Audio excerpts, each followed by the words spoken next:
ғана жүздесіп бүгін көңіл қайта сығуда тезірек оралшы қайтейін жүрегім саған ғашық қайтейін арамыз қашық қайтейін барады көңіл тасып қайтейін арамыз қашық арамызды қашық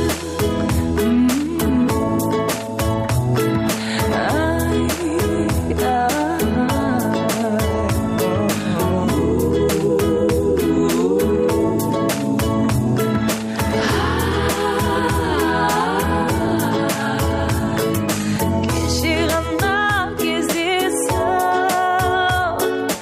айтарымды айтып үлгермедім сезімімді неліктен саған ертерек білдірмедім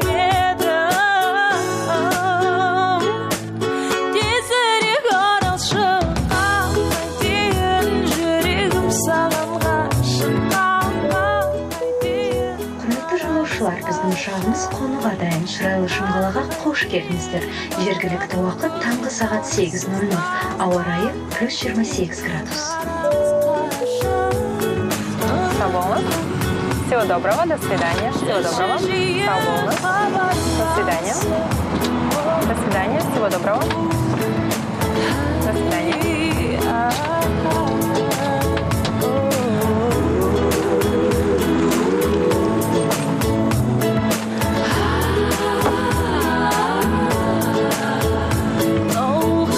Қайтейін жүрегім саған ғашық қайтейін арамыз қашық қайтейін қайтейін.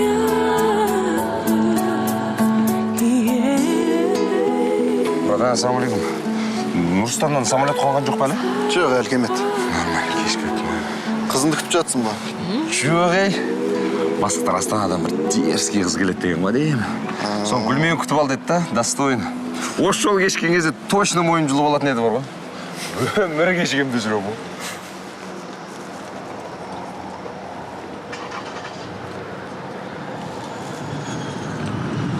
Алло, Майра, қалайсың? Жақсы өзің? Жақсы, қаяқтасың кез? Жұмыстамын кафеде. Аэропортта емессің бе не? Аэропортта не бар? Нарықтан Нұржанды көрдім ба мен? Қолында гүлі бар. Гүл дейсің ба? Мне кажется, соң біреу бар ау? Ай, Ақсәулем, енді сенің жақсы әнің болайын. Қалайсың? Ақсәулем, қалай жағдай? Шүкір күшті, өзіңіз. Керемет, не? Басекің шақыртты ғой, тыныштық па? Я бүгін ерте келген. Нұрсұлтаннан қонақтар келеді деді. Нұрсұлтаннан? Я. Айтпақшы болмаған ол туралы ештеңе айтпады ғой. Қонақтар келеді, Нұрсұлтан. Енді алдынан бері келіссөздер жүргізіп жатыр ғой. Енді барлығын бітіріп алып, бірақ айтайын деген шығар сізге. Жарайды, не ол айтпақшы? Анашың қалай сен өткенде ауырып болды деп едім. Яға, тәуір болды, күшті, рахмет. Сәлем айтып барайын, қуанып қалады. Міндетті түрде айтып, сосын бірде көмек керек болса, беймарал хабарласып жібер ме? Болды. Шешесі баға. Сүтпен, сүтсіз, қара, көк. Ішем. Құстың сүтімен ішем. Мен не кіре берем, сен бас еген. Болды, ап келем ғой, я. Кір. Кірей, Аблай. Қайдан біліп қойдың? Ассаламуалейкум ва рахматуллахи ва баракатух, бастығым. Бастығым менің бастығым. Бирбасым менің. Болдың ба? Досыңның бастық болған қандай жақсы? Бетінен толақты болған. Не үшін шақырдың? Басекке он? Осы әзіл демесек басыңа ұрады сен. Енді бастық екенін өтіріп қой, оны менің намыстанасың. Нормально же. Кезінде мен саған серіктес бол дегенде өзің ғой бас тартқан. Енді маған не дейсің? Енді Мен ақша, есеп киса, общение, печенье, неме переговор дегендерге жоқпын ғой мен. Иә. Ақша қазір бәрімізге керек. Саған да, маған да, тіпті біздің компанияға да ақша керек. Бізге инвестор тарту керек. Ұзақ мерзімді жобаларға инвестор табу өте қиын. Енді тапса енді, сенің жұмысың ғой. Айтпақшы, мен саған айтам деп ұмытып кеттім ғой. Мен жақсы бір маман таптым. Маман? Иә. Не үшін? Жаңағы инвесторларды табу үшін инвестициялық платформаға шығу керек. Ал ол үшін бізге пиарщик керек. Пиар менеджер, мынадай. Пиарщик, пиар менеджерлар ма? Иә. Ондайлар бізде толып жүр ғой. Алсай соларды өзіміздікілерді. Бізге жаңа деңгей керек. Халықаралық деңгей. Креативтен хабарың бар ма сенің? Ой, оны істей алатын адамдар бар. Сырттан шақырып не қыласың оны? Ой, Шымкентті өзіміздің шымкенттіктерден басқа ешкім жақсы түсінбейді. Осы неге кер тарта бересің сен? Ой, басталды. Шақырсақ не болыпты? Әне. Жаңа көзқарас, жаңа леп. Жаңа көзқарас, жаңа леп. Келгенде сонда басқаша бір дүние болады деп тұрсың. Бәрі сол қалпында қалады. Былай болсын, мен өзім командамен жұмыс істей берем, Басеке. Ал сен жаңа көзқарас, жаңа леп алып келген адаммен өзің бөлек жұмыс істей бер, жарай ма? Енді біз көз қарттарымыз мүмкін көзқарастарымыз, ойларымыз түйіспей қала ма?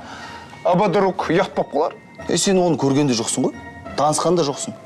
Көр, таныс, сосын тіл табыс кетесіңдер. Бізге Шымкенттің имиджін жақсарту керек. Туристер тарту керек. Осының барлығын бірге жасайсыңдар, болды. Бір сұрақ Басеке. Тілдер қайт табысады осы? Кечей. Жарайды, мен кеттім Басеке. Басқа айтарың жоқ па? Қысқасы былай, ол қазір кеңсеге келеді. Сендер Сабира екеуің жиналып осында келіңдер, болды. Әңгіме бітті осымен. Бастық мен бе сен бе? Сіз.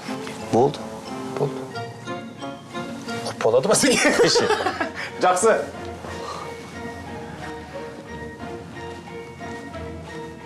Бар. Бұйра басымай. Кечей.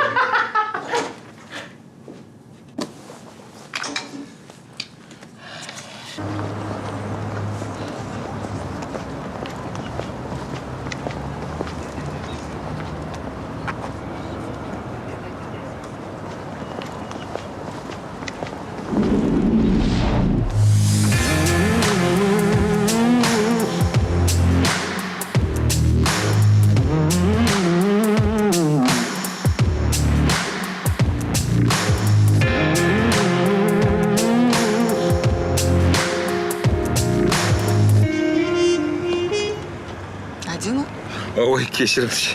Ыңғайсыз қалды. Мен күтіп тұрсыз ба? Иә, қалай? Жақсы жеттіңіз да, қалайсыз? Рахмет, жақсы. Не вообще? Ой, әпше болғанда. Қалай атайын сізді? Әпше дейін ба? Түсінбедім. Енді бір жерлерде тәте дейді, апа дейді, апай дейді, соны әпше дейін. Дина. Бір түрлі екен андай, Дина дежі. Ол енді әпше дей берейінші. Сізді қалай айтайын? Нұржан. Нұржан үнем деңіз, или Нурик десеңіз де. Так, Нұржан, Иә? чемоданды алып, отельге барайық. Мгм. Заттар сол жақта тастап, кейін кеңсеге барайық. Қарсы болмасаңыз әлі. Ой, қайдағы қарсы. Сіз бәріміз өзіңіз қызыл документ қой. Жақсы жеттіңіз әпше? Ой, телефон амайтын болса немнеге ұстап жүреді? WhatsApp-тан да жауап бермей отырсың қарсы қазір. Телеграм. Майра, Не? сен осы адам көп кезде телефонына неге жабысып тұра бересің? Ей, Нұржан, телефон амай атыр. Осы сендер ана жерде 2 сағат шайды сораптап отқандарында мен сендерге ештеңе демеймін ғой. Баршы бір сөйлесіп алайық. Бастық біліп қойса тағы да сөз істейсің ғой сен. Барсай бастығыңа жағына берсе өзің. Майра, мен сені ойлап тұрмын ғой. Ойламай қойыңдаршы, әшейінде ойламайсыңдар ғой. Айтпақшы, Майра, сен бір олигарх жігітің бар да неге аңдай бересің оны? Өздерің хотя бы бір простой жігіт тауып алсаңдаршы, сөйтіп әңгіме айтасыңдар маған. Мазасын алатын қыздардан жігіттер шаршайды. Кім еді сен атың? Кім еді? Баршы бір ақыл үйретпеші. Бір минут уақытым жоқ сен үйде отырсың. Баршы. Айтсаң да жақпайсың. Мақұл, өзің білесің. Өзім білем. Кім кішкентай болып ақыл үйретіп отқанға сөйтші де. бұлардың өйстіп ақылдары тасып кетеді ғой, әшейінде бірдеңе істе десең бармайды. Білмей қалады. Үйрету керек. Осындай кезде милар көбейіп кетеді да. Қазір телеграммына жазайыншы, жаңа шығарып тұр. Қалай әпше? Біздің ауа райы зор я Шымкенттің, е? Керемет. Ой, басқа жақта суық болса біздің Шымкентте жып-жылы ғой. Қазір. Байып етпейсіз. Сұрамаппын, но қалай? Өздеріңіз денсаулықтарыңыз жақсы ма? Жақсы. Ой, ұзақ уақытқа келген сияқтысыз ба әпше? Ауыр сумка болыпсыз ғой. Қалай үйдегілер, көкемдер қалай, жақсы ма, апамдар? Сізге сәлем айтып жатыр. Ой, қойыңызшы, мені танымайды да олар. Отырыңыз. Нема, жолыңыз алыс па? Ой, беймарал отыра беріңіз, әш-пүш дегенше жетеміз қазір. Қазір. Қалай дейді әпше? Ыңғайлы отырсыз ба? Иә, жақсы, рахмет. Сізден бір нәрсе сұрайын деп едім. Күйеуіңіз бар ма, әлде бойдақсыз ба? Оны не қылайын деп едіңіз? Просто бізде Шымкентте сіз сияқты әдемі қыздардан да көніге алып қашып кетеді тез-тез. Соны біліп жүрейін деген ғой. Енді алып қашып жатса, оны көрерміз. Ай, бәрібір бойдақ сияқты бағана бүйтіп, анда бүйтіп. Жүрісіңіздің өзі бүйтіп. Нұржан, мүмкін жүреміз? Иә, айтпақшы айтпейсіз. Қазір беймарал отыра беріңіз, әш-пеш дегенше жетеміз. Қазір зор өлең оқып қояйын сізге. Жаныма кел, менің жаныма кел, жақындарды баймалайын жаныма кел. Менің жаныма кел, менің жаныма кел, жақындарды баймалайын жаныма кел. Сәуле, кіріш маған. Я Асқар Төлегенұлы. Нұржан хабарласқан жоқ па? Олар аэропортқа кетті ғой, ана кісіні күтіп алуға. Оны мен өзімді білем. Хабарласқан жоқ па деймін? Жақсы, хабарласайын. Одан да бейтші, Сәуле. Сен өзің барды, жаңағы қызды өзің орналастыр. Жарай ма? Ана Нұржанға сенім жоқ. Бір құдай білсін не істеп жүрген ол. Аға, бекер уайымдайсыз ғой. Нұржан бәрін тастай қылады. Одан асқан пысық жігіт жоқ шығар бұл Шымкентте. Зыпылдамай бар дейме саған. Хорошо? Хорошо, хорошо демей. Қазақша сөйлеңдерші. Бопты. Давай.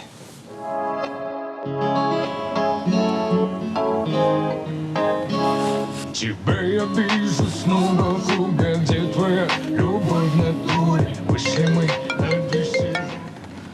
Алло? Нұржан, сен не трубкаңды амайсың, а? Жан, мен саған сәлден кейін звондаймын, Сөйле салмайтындай не істеп атсың сен? Жан, мен рульдемін деймін, мен сәлден кейін звондаймын саған қазір, Жан. Кіммен жүрсің сен, өтірікші? Сен громкиде тұрсың деймін, Майра. Мен звондайын дедім ғой қазір саған. Қазір видеозвонокпен звондайын, телефон көтеретін бол, түсіндің ба? Шығып тұр сыртқа, 5 минутта келем қазір. Сыртқа шығып тұр.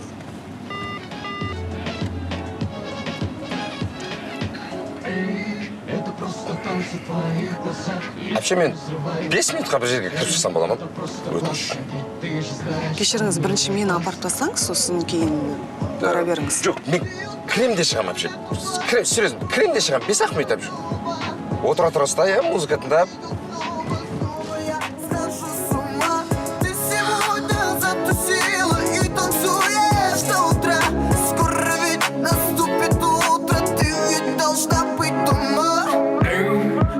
Просто танцы в твоих глазах, искры взрываются. Это просто классно, ведь ты же знаешь, со мной опасно.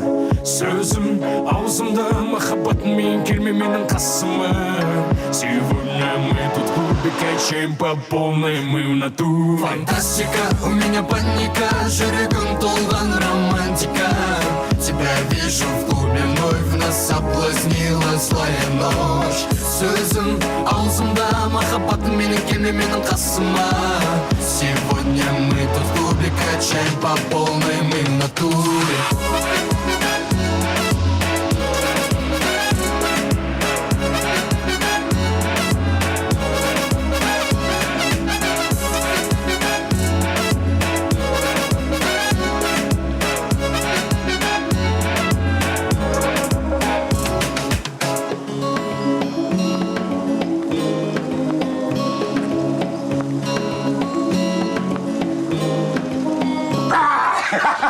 Ойбай. осы сен жындысың ғой деймін. Абылай, қалайсың? Аяғың ауыр емес пе дей? Осындайыңды қашан қоясың сен? Не ғой? Қоймай шығармын. Декораторлар келді ма? Келді. Сызбалар бәрі дайын, сені ғана күтіп отырмыз. Портфолиосын тексердің ба? Тексердім. Қалай жоба жасаған екен этностильде? Ой, олар қағаз жүзінде ғана. Әйтеуір, тағы да Алматыдан декоратор шақырып жүрмеңдерші. Бізде бар шеберлер жетеді, тек дұрыстап іздестіру керек. Абылай, бізде шеберлер жетеді ғой. Бірақ креатив жақ жетіспейді бізде. Немене креатив? Осы креатив деген сөздің мағынасын асқар екеуі түсінесіңдер ме өздерің, ә? Нұрсұлтаннан тағы да бір креативщица шақырып алып. Енді барып сонымен танысу керек. Былай істейік. Оған бармай тұрып қазір. Декораторлардың жұмысымен дұрыстап көз жеткізіп қарап алайық. Тексеріп алайық, иә? Кет па? Көйлек деген, көк көйлек деген, сәгері деген басым бар. Сен мені өлтіресің барлық. Мен өлтірмесем. Менің ақшам емес деймін. Бастық ақшам берді, гүлмен күтіп ал деді ғой енді. Сен қалдыңда жүдамен. Біреуге гүл алып бергенді өлтіреді екесін да, мен саған звондағанда трубкаңды алуға шаман келмейді ғой сен? Қойш болды. Қойш, кешке сөйлесеміз, ана кісіні апару керекпін әлі. Түрі бөлек екен, е? Бірақ действительно, андай киінгенде бөлек қой дейді. Өзінде басқаша ұстап бөлек қой. Байқадың ба не? Мен байқағанда енді бәрі саған жетпейді жаным. Шынымен ғой. Бір андай бір сұсты ма, бір суық па, бір сондай ғой негізі. Жасы қанша деген, е? Білмеймін, енді 30-ның ояқ бияғы ғой. По-любому. Мына жерде тұра берген бір түлеген жүріс таныстырайын. Сен кет қой. Динапше, таныс қойыңыз. Саламатсыз ба? Мен есім Майра. Нұржанның жүретін қызымын ғой. Мына осы кафенің бас аспазшысы. Дина. Кірсеңші, Динапше. Шай ішіңіз, қонағым болыңыз. Көп рахмет, жоқ. Кіре салайық та, кіреміз де шығын. Жұмыста күтіп отыр. Нұржан, жүреміз ба? Мен апарып тастайсың, келеміз ғой. Таныстыңыздар ғой ең бастысы. Абайлап жүріңіздер. Абайлап жүр. Нұржан.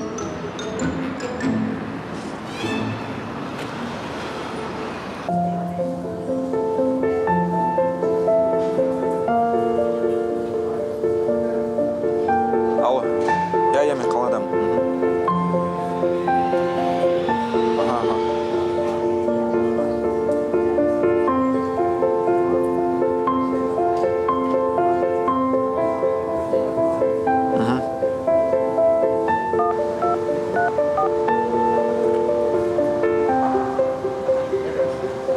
Қайдасың?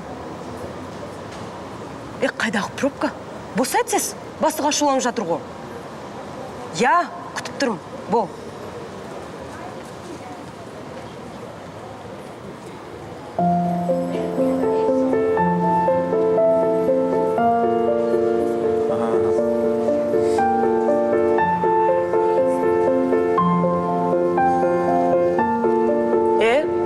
Артурсай?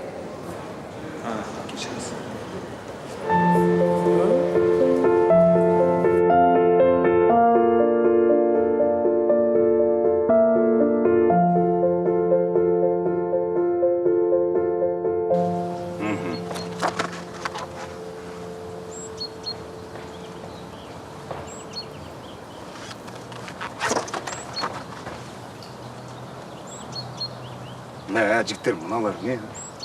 Мыналар не енді? Мына тарихи түпнұсқаға дым сәйкес келмейді ғой. Не, үй жақтарына қора салып жасындар ма не? Мына қаланың тарихи келбеті жоғалмау керек. Ертең күні туристер не үшін келеді? Біздің тарихпен танысу үшін келеді. Сендер жұмыстарын дұрыс атқармысыңдар, мына сабиралар сырттан шақырып жатыр бүткіл шеберді де, декораторды да. Ертең айтады шымкенттердің қолына түк келме дегенде. Олақ бігінде жігіттер тарих біздікі ғой. Мына қала біздікі ғой, жасысыңдаршы дұрыстап. Ат қорап салып жатқан сияқты. Сосын мынау. Название залов қалай дейді, цитадель. Қазақша жазыңдаршы мына не. Түрім келмейді уже.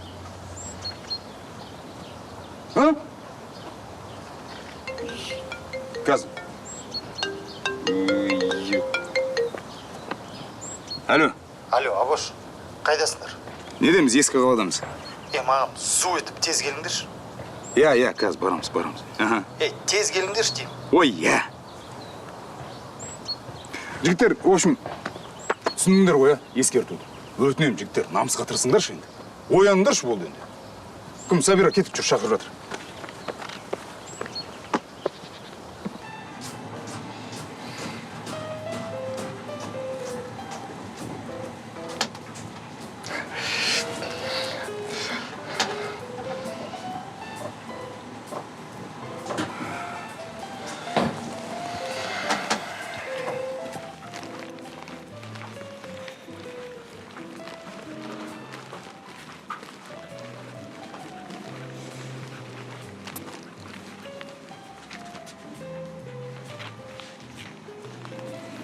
Негізі астында күте тұрсаңыздар болады.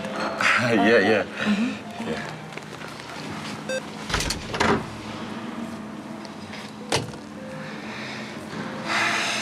Жаман қайсы болды.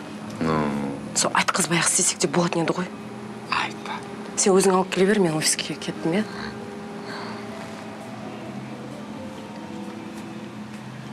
иә? Майра айрат. Айттам.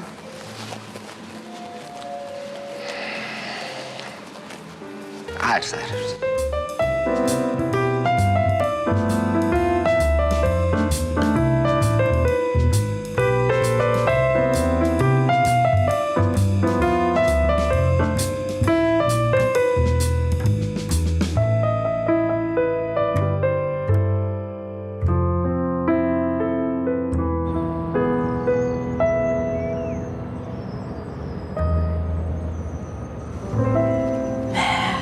Сұлулығын айта алмаймын ше.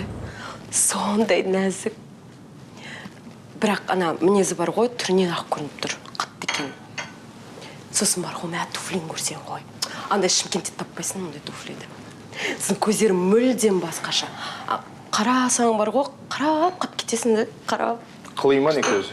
Жоқ, әдемі деп отқаным ғой. Не, Басеке, біз сұлулық конкурсын өткізейін деп жатырмыз ба? Абылай, не болды?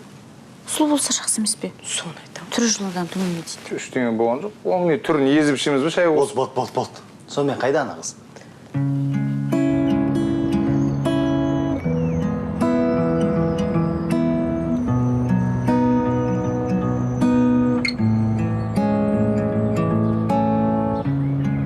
Қайырлы таң жаным қалайсың?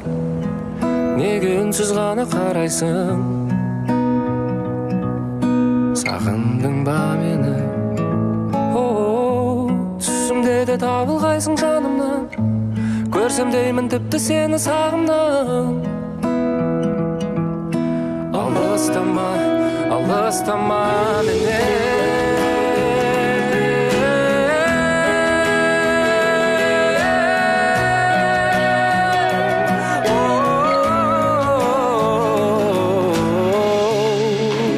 Сөзің бейнеге ойдан табылғандай, келбедің ғажап кітаптан алынғандай.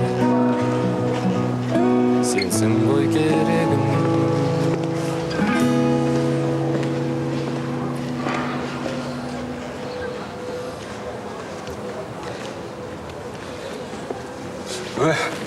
Әпше қалайсыз? Жаман тез тұстыңыз ғой. Бірақ әдем болып тұршы. Кеттік. Ақтан қаптың ғай өткенші. Әпше анау.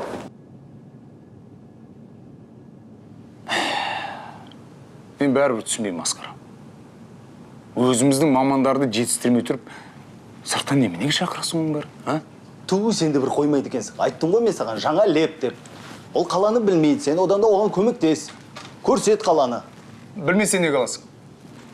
Жаңа маман алар кезде ең болмаса коллективпен бүйтіп бір рет ақылдасып алсаңшы. Оны ана хатшы қыз әдемі дейді, қайдан білесің? Вообще әдемі емес шығар. Оған мен көмектесу үшін оған. Алдымен ол өзінің жақсы маман екенін дәлелдесін. Ең бастысы, Асқар, менің мазамды алушы болмасын. Сен кімсің? Дина, пиар-менеджер. Жаңа мен Абылаймын. Қуанышқаныма таныстым. Танысқаныма қуаныштым. қуанышыңыз қойныңызға сыймай тұрған. Айттым ғой, өте сондай бір қалжыңбас көңіл жаман деп ойлайсыз. Төрлетіңіз. Чай, кофе, Дина? Су бола ма? Су? Неғып тұрсың? Отырш.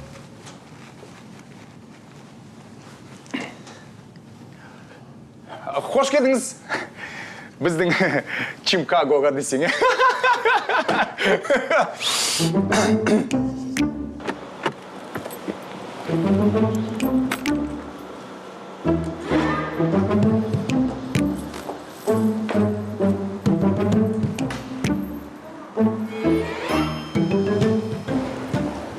Сәуле, қалайсыңдар? Сәлеметсіз бе?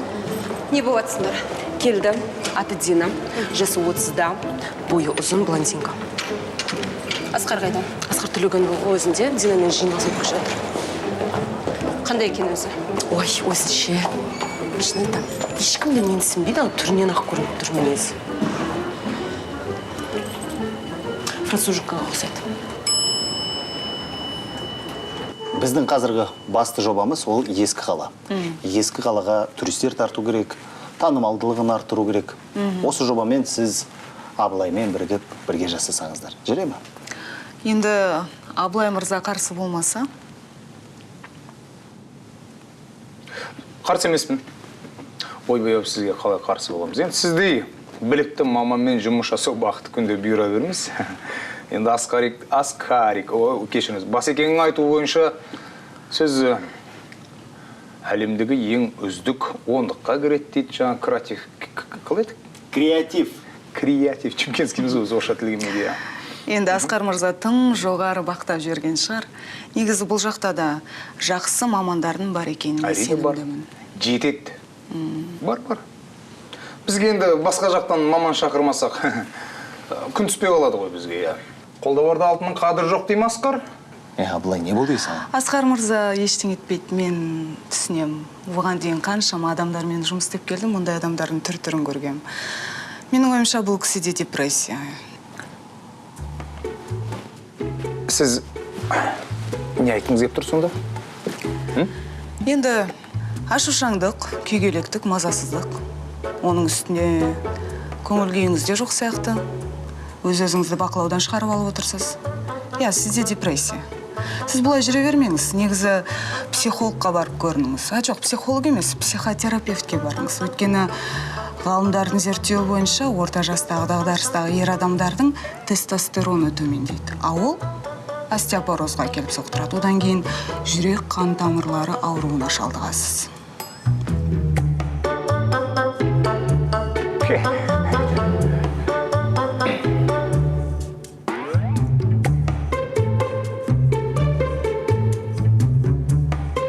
Молодец! Көрдің ғой қалай Абылайды? Дина, қош келдіңіз. Жүріңіз, мен сізді бүкіл коллективпен таныстырайын. Кеңсені көрсетейін. Тоқта, Асқар. Бір сұрағым бар саған. Сен дәрігер шақырттың ба, жоқ анау креатив маман шақырттың ба? Байқаймын, өзіңізді қатты ауырған сияқтысыз ғой, е? Жүріңіз, кеңсеңізді көрсетіп жіберейін.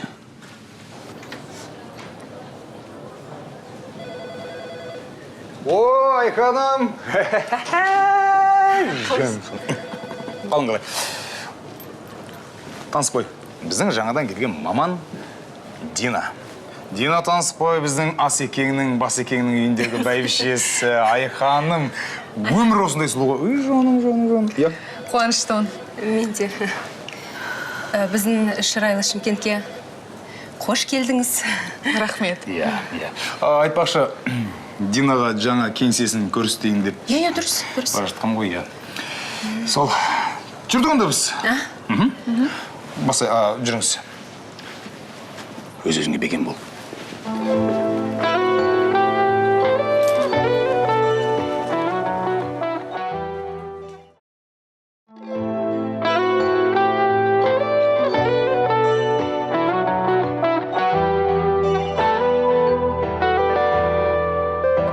Ғашығым бегама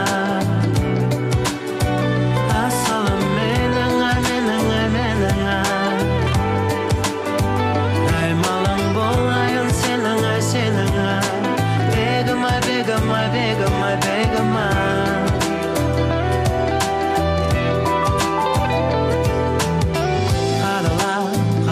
Қымбат көздеріңмен жүректі жараладың кенеттен қайтейін көкіректі іздіңа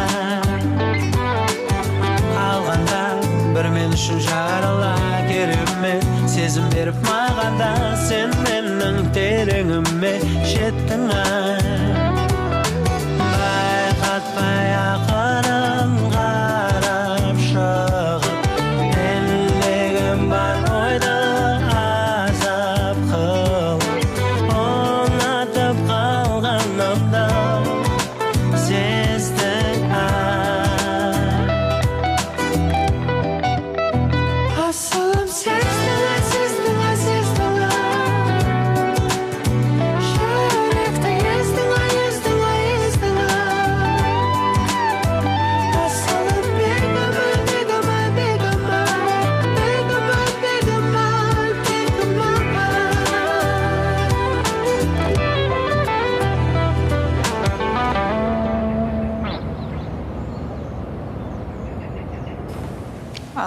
сонда мен кеңсем паркингте ме?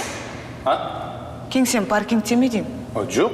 Енді лифт істемегеннен кейін екінші баспалдақтан былай көтерілу керек. Иә. Стиліңіз 80-90 жылдарда қалып кеткен сияқты ғой. Мұртыңызды айтам.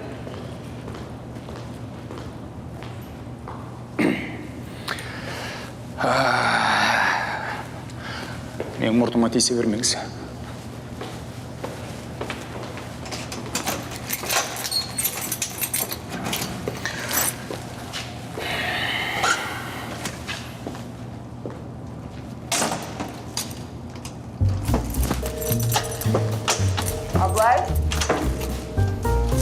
Аблай, Ау. ашыңа кетіпті. Жоқ, ашамайды шығармын. Не, тыңдаңызшы, Дина, сәл сабыр сақтаңыз. Мен тыңдаңыз. Жалғыздықта отыру жалпы адам баласының денсаулығына өте пайдалы. Мүмкін анау есіңізге кім еді психотерапевтеріңіздің номері түсетін шығар. Айтпақшы сұрауды ұмытып кеттім, сіз жалғыздықтан қорқатын ба едіңіз? Аблай! Айттым ғой, мұртыма тиіспеңіз деп. Аблай, өтінемасыңызшы?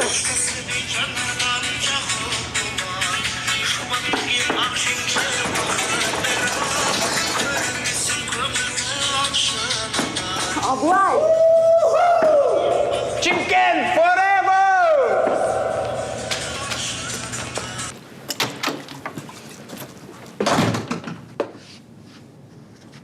О, Айхан. Ужамыз. Не істеп өтсің? Французша.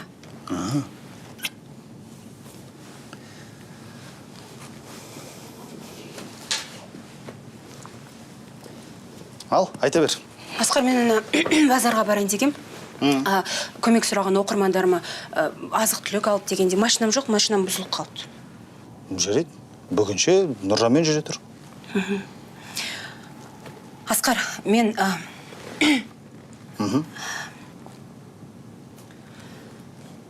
қайырымдылық қорын ашам деп шештім. Той. Сен де бір қоймайды екенсің. Не керек саған сол? Қалай не керек? Мен үйде отырған адамын. Кішкене бұлай көмегім тисін елдерге бекер отырғанша. Шаршадым мен үйде отырғаннан. Содан кейін өзіңе де жақсы қайырымдылықпен айналысып жүр деп имиджіңе жақсы әсерін тигізеді. Ақша жоқ менде. Мен инвестор таба алмай жүрмін. Ақша жоқ. Жоқ? Жоқ. Иә. Бірақ Астанадан жаңа маман шақырып отырсың, не? Иә. Сен көрдің бе? Аха. Мынадай қыз. Сен көрсең жаңа осы жерде Абошқа сөйлегенде, Абоштың аузы ашылып қалған. Жынданғаннан бұрты дірілдеп тұр ғой. Мен де тағалдым. Керемет қыз, кайф қыз, күшті қыз анау. Өзің таңдадың ба? Енді таңдадық қой. Бәріміз бірге таңдадық. Жаңа сенің идеяң бар емес па? Қайырымдылық қоры. Мынадай идея.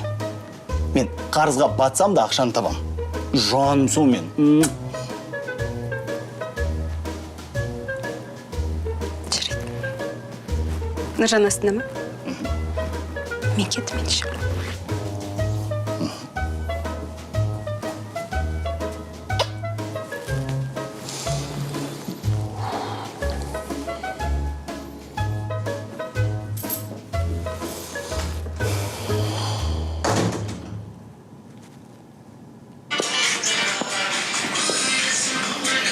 Дина қайда? Дина қайда деймін?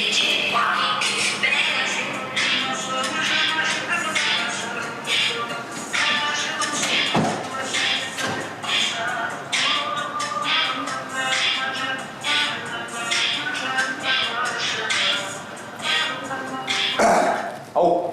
Дина қайда деймін? Дина ма? Динаға жаңа кеңсеңін көрсеткен, ол сол жерде қалған. Енді, білем, келмеді ма не әлі? Жоқ. Қызық. Ана амфитеатрдың құрылысы басталды ма? Басталды. Басталады. Осы аптада. Әлі басталған жоқ па не? Осы апта басталады. Алдымдағы құжаттар бойынша осы аптаның басында басталу керек болған. Ал сендер осы аптада енді басталды деп отырсыңдар. Не істеп жүрсіңдер? Туысқан болмағанда бар ғой сен. Жарайды. Оны қойшы. Өзім барып түстен кейін тексерем. Оларға телефон соғып айтып қой, мен келе жатыр, бастық ашулы деп. Қорқытып қоясың ба? Жақсы, ескертем. Сөйтіп сосын маған барып кофе алып кеш. Тез бір аяғың анда, бір аяғың анда. Былай сәулені жұмса кофе үшін. Жұмыс істеп отырмын ғой. Өзің алып бер. Соберуша. Соберушки. Былай. Сүтпен. Жақсы. 2 талғант сал. Брат, енді асығыспын бопты, жазасашы сол жаңа штрафын кейін төлеймін десем, жібермейді, короче, принципке кетіп қойған ғой. Сөйтінде не істерін білмей. Брат, Жұмабектің бажасын Димо, короче, прикинь, проканала. Жіберіп. Сол, оказывается, действует действительно. Ол ерунда. Сен не представляешь, бізге ше соска бір қыз келді ғой кәдімгі. Ананың түрі енді, ойбай, ана фигурасы да шы прям. Қаяқтан танысады сен, менсімейді қумаш. Нен танысасын ба, жолдас боламын деп айтам, қумаш.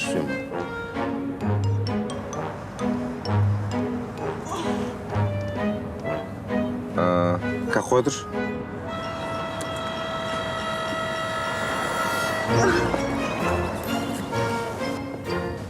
Брат, не ғой? Мен сөзім қайтып алдым ау деймін. Бағана красотка деген ше, мынан түрі айнып кеткен заттынан.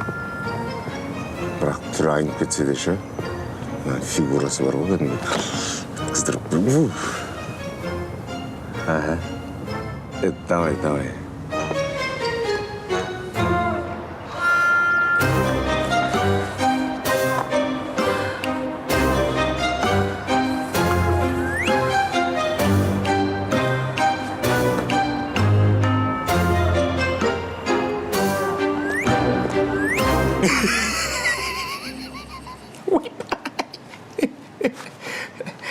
Абылай.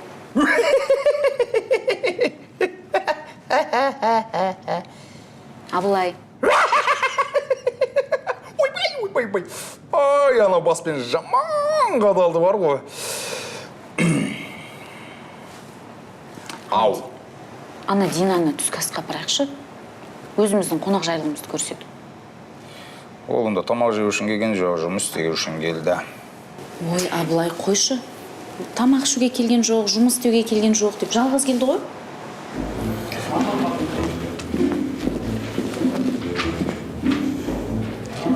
Абылай қайда?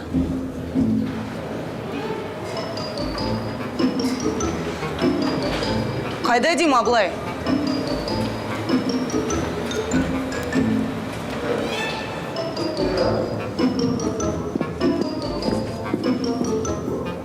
Болыпты, жарайды. Қайда апарамыз? Мадленге. жоқ әлде сандық жақсы сияқты Е, оған бар ғой. Біздің көшенің кез келген тамағын алып берші. Өтеді. Білем ғой, Астанада ондай тамақ жоқ. Бізде кез келген жер тамағы.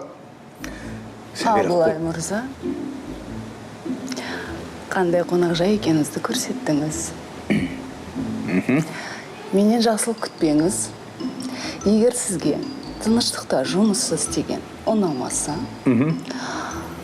Не? Мен негізі қалжыңдаған. қалжыңдадыңыз. Шымкентский қалжың. Шандаринский. Ой-ой-ой. Абылай мырза, сізге 12 мүшеңіздің саулығы керек қой, Олай болса, абайлаңыз.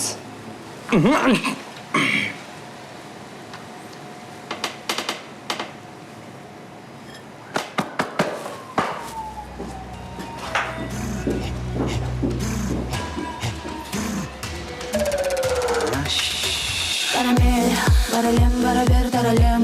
Жаныңа беремін мен жаңа дем. Енді не болар маған? Параллель, карамель, тілімнің ұшында карамель. Тіліңмен ала бер кел, түнімен түнейді берілер.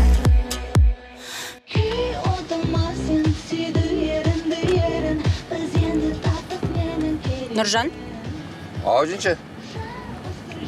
ана жаңадан келген қызметкерді сен күтіп алдың ба? Я, гүлмен, как положено, күтіп алдым ғой. Қайдан кепті? Нұрсұлтаннан қонды айтыр. Қандай қыз екен? Тұрмыс құрған ба? Жö, тұрмысқа шықпаған. Ана бүйтіп, бірақ бүйтіп майысып қалған бір әдемше келген қыз екен ше. Соны неғып тұрмысқа тимей жүрген осы уақытқа дейін түсінбеймін вообще бар ғой. Астапайды мүлдем тұрмысқа шығу. Бірақ сіз дұрыс жасағасыз ғой жинше. Ерте ағама тұрмысқа шығып, өте дұрыс жасағасыз ғой. Сонда не жігіті де жоқ па екен? Жігіті жоқ ау. Бірақ бар болса да ақымақ емес шығар енді. Сонда әп-әдемі қыз бір өзін Шымкентке жіберіп қойып. Ақымақ болып не болыпты? Енді алып қашып кетеді де жинше. Ойбай, алып қашатын неме кішкентай қыз ба еді? Бірақ действительно. Жасы үлкен болса да ше, бір жас көрінеді екен, анда бірдей сумочка, бірдей туфли бүйтіп киіп алып, күніге әртүрлі көйлекпен ше. Неғып басқар еркін үшін жұмысқа алғанын да білмеймін. Соған қарағанда бір бай біреудің қыз сияқты шандай өзіне қарап қалған. Нұржан, сен Асқардың жұмысына араласушы болма. Шақырса, жақсы маман болғаннан кейін шақырған шығар. Әдемі болса өзіне, кімге керек оның әдемілік? Болды жинше, қайып етпеңші. Кірісіп кетіп болыңыз. Уақыт кеңістігін ақын теріс қылды. Енді сезіміңді маған табыста.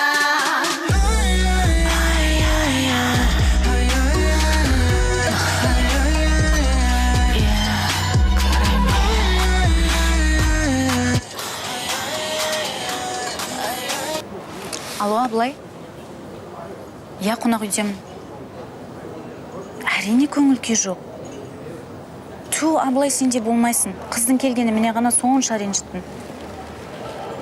Қазір түскі асқа барамыз. Я, осында боламыз. Жақсы күтеміз. Сөй, Дина келе жатыр. О, Динажан, жайнап тұрсың. Киімің жақсы жарасып тұр. Шымкентке келгенім жаңа, өзім осымен 3-ші рет киім ауыстырдым. Мүмкін бұл да жақсылық шығар. Алдымен түскі асқа барайық, сосын офис жаққа барамыз. Жүр кеттік. Жоқ, мен түсінбедім. Неліктен маған Абылай соншалықты шүйлікті? Дина, бұлай Абылай енді жақсы жігіт. Тек мінезінің қырсықтығы болмаса. Біз ол екеміз қанша жыл болды бірге жұмыс жасап жүргенімізге. Мен үйреніп қалдым. Ал енді адам ретінде, маман ретінде өте мықты. Жалпы біздің Асқардың осыншама жетістікке жеткені Абылайдың арқасы. Яғни? Асқар мен Абылай бала кездерінен дос. Абылай болса жұмысты өте керемет жасайды. Оны тіпті ақша да қызықтырмайды. Жұмыстың шығармашылық барысына ғана қарайды. Кейде тіпті түнімен кеңседе қонатын кездері болады. Ал Асқар болса мықты, басқарады. Бизнестен хабары бар. Екеуінен жақсы жұп шыққан. Жоқ енді қаншалықты мықты маман болсын дегенмен бүгінгі әрекеттері тым артық. Келісесіз ғой, Ол жігіт. Мен қызбен осыншалықты қалжыңдау деген... Динажан, көресің осыдан. Әлі ақ тіл табысып кетесіңдер. Егер Абылайды жұмыс барысында көрсең, оған деген көзқарасым өзгеретініне сенімдімін. Жалпы Абылайдың жүрегі таза адам. Мен қиналған кезде де талай қол ұшын берген. Сіз Абылай екеуіңіз бір-біріңізді жақсы танитын сияқтысыздар ғой. Әрине. Біз бала кезден доспыз. Жалпы біздің үйіміз Алтайдан көшіп келген. Ата-анамыз алғаш келген кезде Абылай да, ата-анасы да бізге алғашқылардың бірі болып көмектесті. Сол үшін де мен оны сыйлаймын, құрметтеймін. Айтпақшы, апа мен атанды жақсы көремін.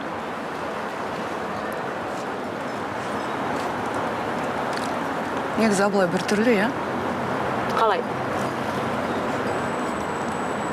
Түсініксіз. Мүмкін сыртынан солай көрінетін шығар. Бірақ жақын аралассаң, өте мейірімді жігіт. Сондықтан сен де ашуыңды басып, оған да бір мүмкіндік бер. Сабира, білмеймін. Сен болмасам, мен бүгін бүкіл Шымкентті, Шымкенттің тұрғындарын бәрін жек көріп кетер ме едім. Жарайды енді. Қайырлы күн, қыздар. О, Абылай, кел.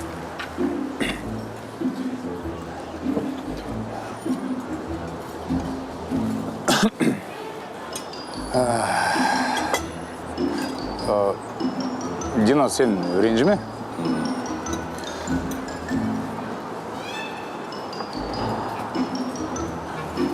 Кешіріңіз.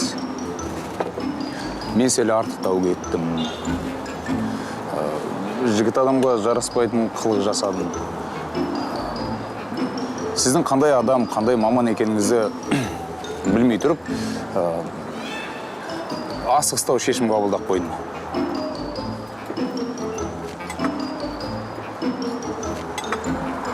Қант қошы ма? Сосын, егер қарсы болмасаңыз, мамандар ретінде жұмысымызды қалайды? Басынан бастасақ.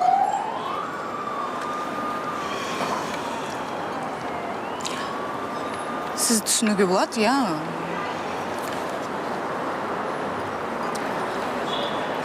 Нағыз мамандар ретінде бастаған ісімізді соңына дейін жеткізейік. Айттым ғой, нормальный қыз деп, кәне, алып қояды. Сол үшін. Алыңыз. Жарайды енді. Аламыз. Ондай болса, екеміз Динаны апарып, ескі қалашыққа таныстырайық. Жұмыс барысын көрсін. Апарайық. Тағы да адастырып кетеміз. Қалжыңдай береді осылай.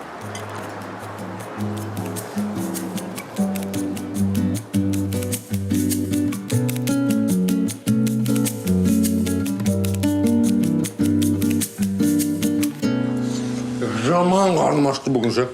Азаннан адам тасумен болдым ба? Бөлмеу күт. Айтпақ бір қызға айтып берейін ба? Бүгін ана жаңадан келген қыз бар емес па? Подвалдан шықты да селк ете қағасын ғой, жаным қалмады анын түрін көріп. Не oldu? Нұржан, жаңадан келген қыз подвалдан шыға ма, подвалға қона ма, мен не шаруам бар ода? Мен өзім проблемам былай басымнан асып жатыр. Не болып қалды? Не болды саған? Не болды? Қашан үйленеміз? Өйстіп жүре бермекшісің ба? Басталды. Үйдегілердің бәрі таниды ғой, мамадан ұят болып кетті ғой, қашан деп күнде сұрайды. Бітеміз. Үйленсең үйлен, үйленбесең қой. Мен сені өмір бақи сарғайып күтіп жүре беретін 1 минутта уақытым жоқ. Именно осы әңгімені тамақ ішетін кезде қозғау керек па? Үйленеміз бопты. Точно үйленеміз ғой, Шынымен ба? Адам сұрап жеп алаш, деді қой. Ал тауып пиязаш. Онда бітеміз, Қазтақта. Онда бітеміз. Әдемілі предположение жоқ. Предложениені өлтіріп жасайсың. Ана бриллиант тағасын, Құдай қаласа, сосын ана гүлдермен әдемілеп жасайтын кезде романтичный қып жаса, қасымдағылардан пазыр болмайын.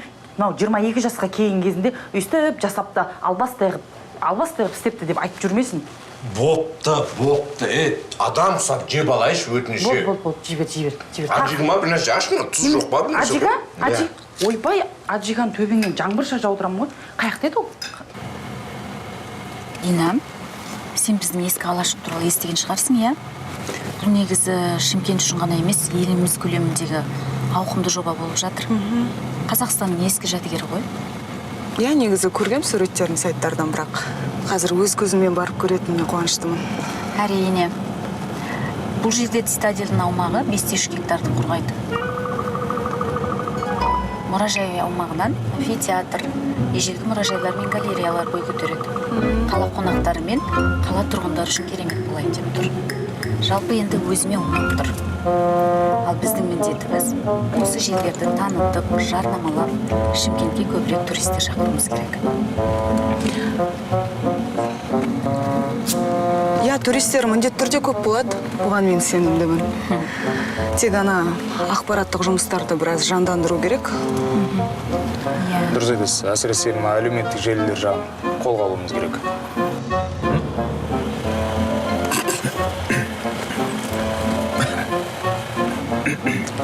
Кешіріңіз.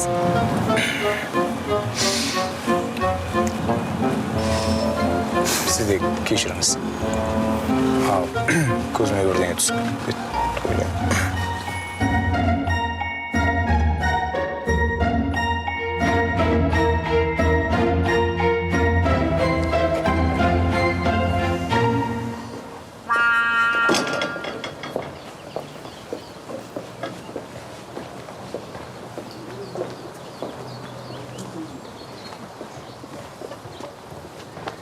Ескі қала деген осы.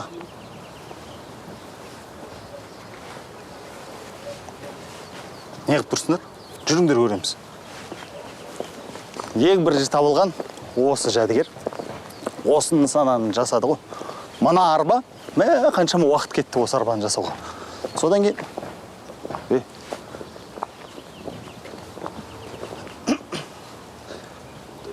Асқар Нұрсұлтаннан жаңа қызметкер шақырыпты. Шақырса не болды? Сәлеметсіз. Әдемі жас қыз. Тұрмыс құрмаған. Онда тұрған не бар? Қалай не бар? Не де болса алаңдайды кесін. Әй, олай болса, сен Асқарды жалғыз қалдырма. Қасында жүр. Асқар үнемі офиста. Ол қыз жұмыста. Мен не деп барып алам күнде? Мен олай өзімді төмендете алмайым. Ендеше... Балаңды қасына қой, жүрсін. Бәрін біліп отырады, зато. Мынауың дұрыс. Бизнеске үйретсін деп жіберем. Қасына қосып қоям. Сәлеметсіз. Здрасте. Мен бәрін білемін.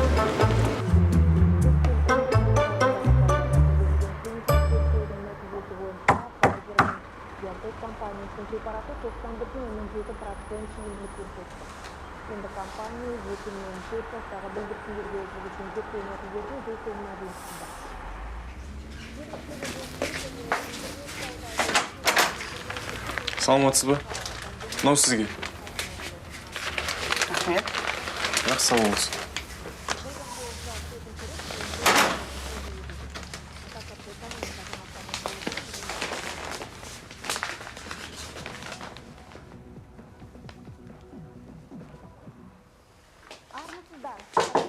Биыл косметика, киім және аяқ киімді онлайн алуды жөнді. Қазір сауда саясатында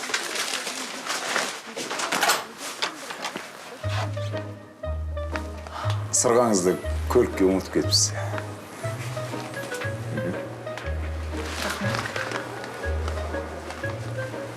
Гүліңіз әдемі екен. Шымкентский роза ғой. Жақсы, ертең кекседе жолығармыз оны. Сау болыңыз. Қайырлы түн.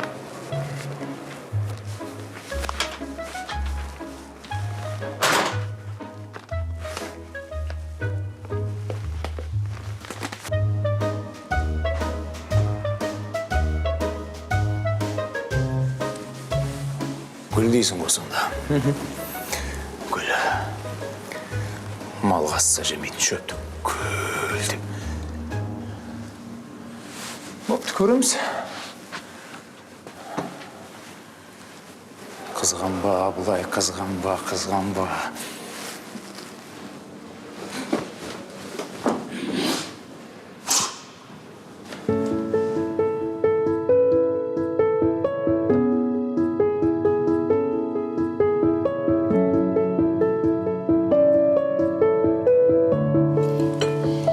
Асқар, сен бүгіннен бастап Жасұланды офиске алып жүрші бірге.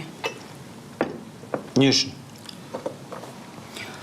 Енді не үшін болғанда бизнестің қыр-сырын үйреніп жүрсін, жаныңда жүрсін.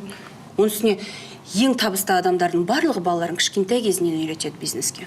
Қайдағы бизнес? Ол әлі кішкентай емес пе? Мектепке барсын, сабағын оқысын оды. Сабақ жоқ қой қазір. Демалыс қой. Ойбай, балам өскенде бәрін өзім үйретем өзіңе деп едің. Ал өсті балаң, ал үйрет. Сен де айғаным, бірдеңені ойласаң бар ғой, бәрібір соны бар ғой, істемей қоймайсың ғой. Өлі. Сонда мен өзімді ойлап отыр деп ойлайсың ба? Мен баламның болашағын ойлап отырмын. Менің пікірім біруге қызықты ма? Ойбай, не болып қапты? Әшенде офиске барғанды ұнатып едің, қазір не болды? Жай сұрағым. Сен жай айтпа. Сен тамағыңды іш, үлкендердің әңгімесіне араласпа. Онда бұл мәселе шешілді деп санайық. Тағы мәселе бар ма не? Айтпақшы, мен бүгін әлеуметтік жобам бойынша жалғыз басты аналармен кездесуім керек болады. Соларға анауын алу керек. Ақша бересің ба? Сенің қорың әлі ашылған жоқ қой. Қорың ашылсын, содан кейін ақшаңды аударамыз, болды емес пе? Асқар, мен сол қорын ашылған күтіп отырам ба? Қазірден бастап көмегім тисін да? Ақшамыз бар, Құдайға шүкір. Содан кейін бар ғой, мен сенің көлеңкеңде отыра алмай. Мен өзім жеке тұлға ретінде дамуым керек. Қалай түсінбейсің? Жарайды, ақшаңды аударам. Тыныш қана отырып тамағымызды бітірейікші. Жей сен.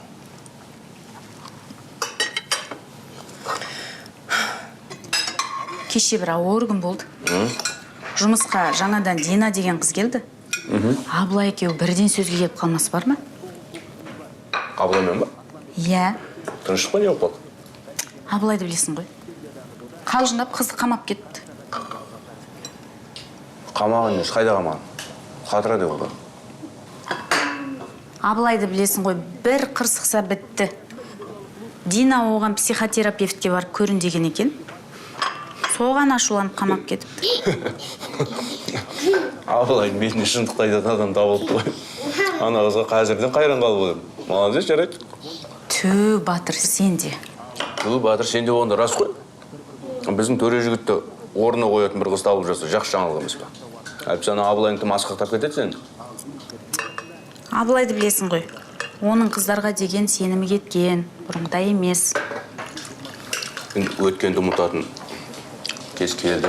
Одан бері қанша жыл өтті ғой? Айтуға оңай әрине. Оны да ұмытқысы келетін шығар. Ұмытқысы келгенде біз немеге таң азанмен Абылай жайлы әңгімелесіп кеттік. Давайте жиналып жесесіз, сендерді апарып тастайық. Кел ғой, Аружан. Мен кетуім керек. Тамағыңды ішіп ал, қазір әкең асығып жатыр.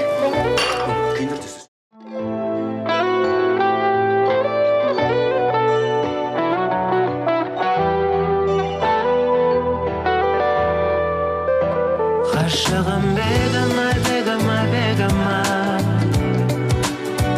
Асылым меніңа, меніңа, меніңа.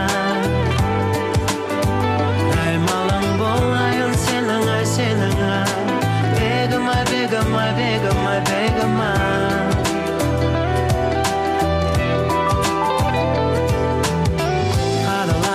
Қарақат көздеріңмен жүректі жараладың кенеттен, қайтейін көк көректі іздіңа.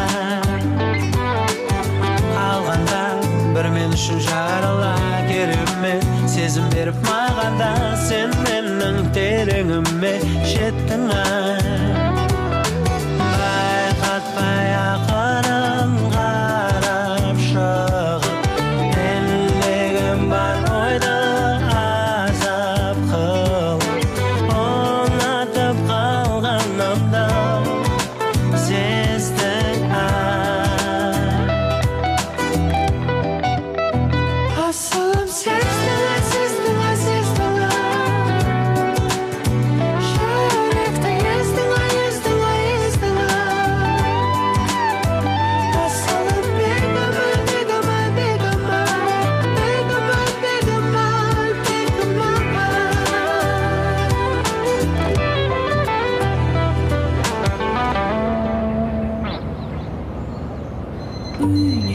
жатсың жастығыңды қолданбай, үй неғып жатсың мандитынды ойланбай, жүргенімде жайбарақат жайғалып, кетіп жүрмесің ми қиға айналып,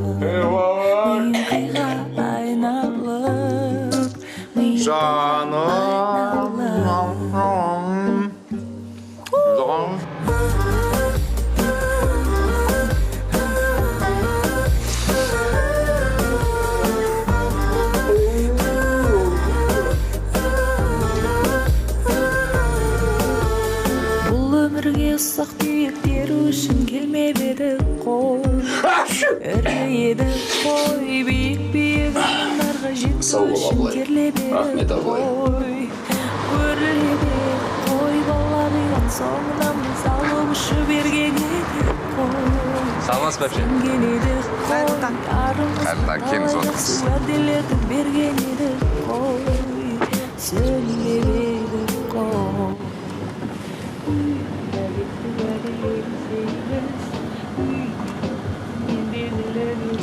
Қалайсың, Нұржан? Онша емес. Не болып қалды? Кеше қызыммен жолыққам ғой. Үйленейік дейді. Не? Сүйген қызыңа үйленгенде тұрған не бар?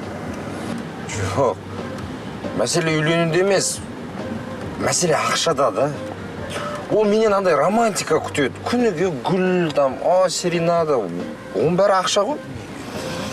Олай болса істеңіз, ол ондай қымбат тұрмайды. Какой там? Вообще, қарасаң, жүзік, гүл, ресторан. Мен анау үйленуді айтпай-ақ қойдым. Қалың малы бар еще. Ой, расход қой оның бәрі. Одан да сол ата-бабаларымыз сияқты алып қашам ау сол. Осы әлгінге шейін алып қашып кете ма сонда? Конечно. Ой, мына біздің Шымкентте статистика бойынша күніне 1-2 қыз алып қашылып отырады. Олар өздері де үйреніп қалған қыздар уже. Шыңғырмай, бақырмай отыра береді машинаға. Менің ойымша ол дұрыс емес. Ол да біреудің мәпелеп өсірген қызы. Ол да өз сүйіктісін екеуге шыққысы келеді. Бірақ бір қызығышы, осылай алып қашып кеткендер бақыттырақ сияқты маған. Андай махаббат болып қосылғаннан гөрі. Оның бақытты я бақытсыз екенін кім біледі, а? Жанына ешкім кіріп шығып жатқан жоқ. Бір алып қашып кеткеннен кейін қайтып келу ұят. Табалдырықтан аттағаннан кейін қалу керек. Сондықтан мен ойымша ол дұрыс емес. Бірақ ол да бар, ә? Дұрыс айтасыз. Енді просто жаңағыдай жынданып, ашуланып, неше түрлі ой келеді да. Ренжімеңізші, мен проблемаға жібердім ғой. Енді саған келетін болсақ, еңсеңді түсірме. Бір нәрсе ойластырармыз. Құдай қаласа. Құдай қаласа. Жүрмесің қиға айналып, мен қиға айналып, мен қиға айналып, мен қиға айналып. Осы адамдарға таң қалам ше. Біз мына Шымкенттен көшіп, ана Нұрсұлтанға жете алмай жүрсек, олар осы Шапатармаға көшіп келіп жатыр ғой бәрі. Кімді айтып отырсың? Оля, кім түсінесіз? Динаны айтамын да жаңадан келген. Олаш, сенің Астанада үйің бар, жұмысың бар. Жоқ, сен бәрін тастайсың да, ол жаққа көшіп келесің. Шын ұрған ғой деймін бәрі. Мүмкін жақсы ақша төлеп отқан шығар. Осы алтынмен аптап, жақұтпен қаптап тастаса да мына Шымкентке келмеуші едім бар ғой. Бір түрлі ғой адамдары. Кішкентай қалай жүр. Қойшы айналайын, Сәуле, не отсаң сонша? Өзің де осында туып, осында өстің ғой. Әркім өз ойы бар. Шымкентте соншалық жаман қала емес. Сендерге айтсаң да, айтпасаң да жақпайсың. Тура беттеріңе қарап сөйлеуге болмайтын болды ғой тегі. Осыдан көресің. Кетсем, қайтып келмеймін. Жолың болсын айналайын. Саламатсыз, кешіресіз. Сәлем. Қалайсыз? Жақсы. Сәуле, Жасұлан бүгіннен бастап осында жұмыс жасайды. Бүкіл жұмыстың барлығын көрсет. Жақсы. Жасұлан, айтқан істе. Жақсы. Түсінің ғой? О, шешеңнен тартпай қалғыр. осында тұр, айтқанын істе. Алып кетші бол. Жүр, мен саған кеңсені көрсетемін. Сонымен әріптестер, көне қала жобасы ең басты жобамыз. Сондықтан екеуіңіз соған жауаптысыздар. Дина, сіз халықаралық деңгейдегі танымалдылығын арттыру бойынша болса, жергілікті мәселелерге Абылай сен жауаптысың. Асқар мырза, менің бір ұсынысым бар еді. Әрине.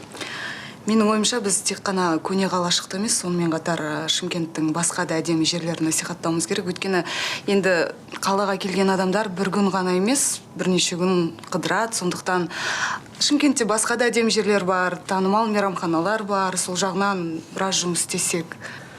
Әрине ойыңыз дұрыс, біз бұл бағытта да жұмыс жасап жатырмыз. Бірақ біздің басты жоба ол цитадель. Иә, Дина ханым, кешірім өтінемін. Асқар дұрыс айтады. Біз негізгі нәрседен ауытқымағанымыз дұрыс деп ойлаймын. Басты мәселе бізде цитадель, соны бітірейік, одан кейін қалғандарына көшіріміз. Рет-ретмен. Мейлі. Келесі мәселе.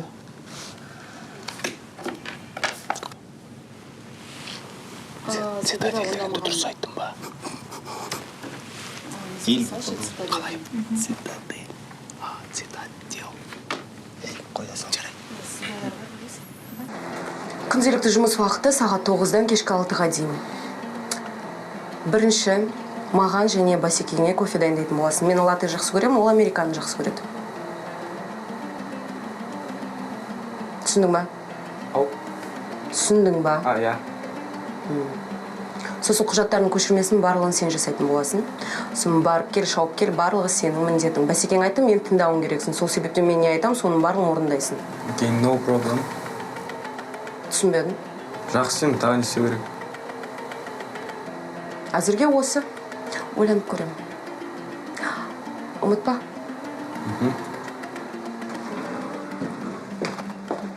Ал, қош келдіңіздер. Кофеден алып отырыңыздар. Сонымен, не шаруамен келдіңіздер, айта беріңіздер. Шаруа болғанда былай ғой, біз Шымкент туралы YouTube жоба бастайын деп жатырық. Өте ауқымды жоба барысында біздің Шымкент қаласының көрнекті жерлерін, жастардың баратын ортасын, мейрамханалар, дәмханалар, былайша айтқанда Шымкенттің зор жерлерін бәрін көрсетуіміз керек. Түсінікті. Иә, осы бір сөзбен айтқанда, бұл әшейін жоба емес, жаңа жоба болса деп жатырық. Соның жарнамалық жұмыстарын, пиар дейді ғой, соны сіздер алсаңыздар қалай? Ақшасын төлесеңіздер болды, зыңдай қыламыз. Жарнаманы да, пиарды да. Зыңдай қыламыз.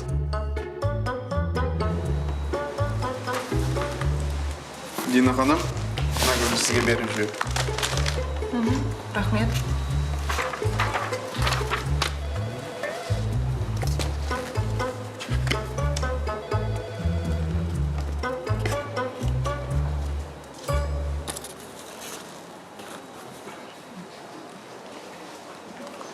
О, қандай әдемі гүл. Абыш, талғаң өзгеріп бұл. Әлде, екеуің. Қалжың. Абыш, Дина бізге жаңа тапсырыс түсті. Дина, сол жұмысты саған тапсырам. Абыш, сен көмектесесің. Мен уақытым жоқ. Уақытым жоқ емес. Шымкент қаласы туралы YouTube-қа жаңа фильм түсіреміз. Соның пиары, ұйымдастыру жұмыстары барлығы өздеріңде. Дина, жазып ал. Фильмде Шымкент қаласының ең әдемі деген жерлері, ең дәмді деген мейрамханалар және жастардың жақсы көретін жерлері болуы тиіс. Сосын... Алдындағына дәл осы идеяны сізге айтқан мен негізі. Жоқ, мүмкін емес. Бұл идея маған жаңа ғана келді. Жаза бер. Келген қонақтар осы фильмді көріп, Шымкент қаласы туралы бүкіл мәліметті алуы тиіс. Сондықтан барлық жұмыстарын тастап, осы жұмысқа кіріс. Жарай ма? Онда мен Шымкентті біраз аралап шығуым керек қой, Иә, әрине. Сәуледе бүкіл ақпараттар бар. Абыш, не болды? Мұртың салбырап кетті ғой. Қош. Сен бүйтсей шашың жалбырап кетті. Жарайды. Динаға көмектес.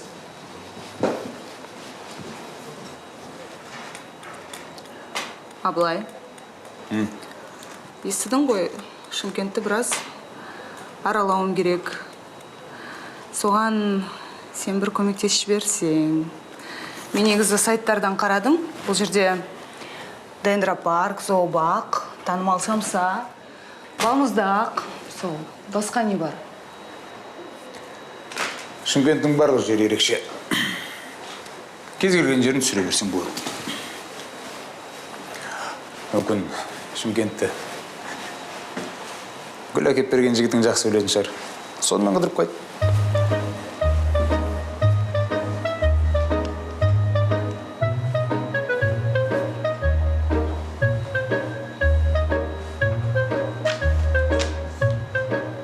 Сәлем достар, міне біз Шымкенттің ең үлкен базарына келіп қалдық. Қазір жағдай төмен, жалғыз басты аналарға біз азық түлік алмақшымыз.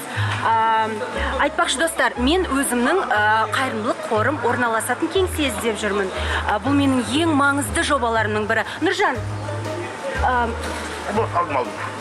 сондықтан араларыңызда маған көмектесем деушілер болса, міндет түрде мына сілтемен жоғары қарай тартыңыздар да, маған хабарласыңыздар, ақпараттың барлығын сол жақтан біле аласыздар. Нұржан, ана алманың бағасын білесіңізші?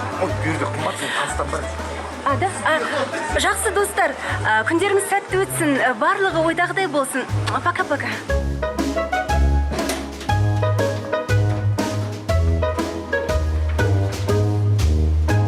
Дұрыстап сасай. Сіз ана жасыл кнопшені басасын.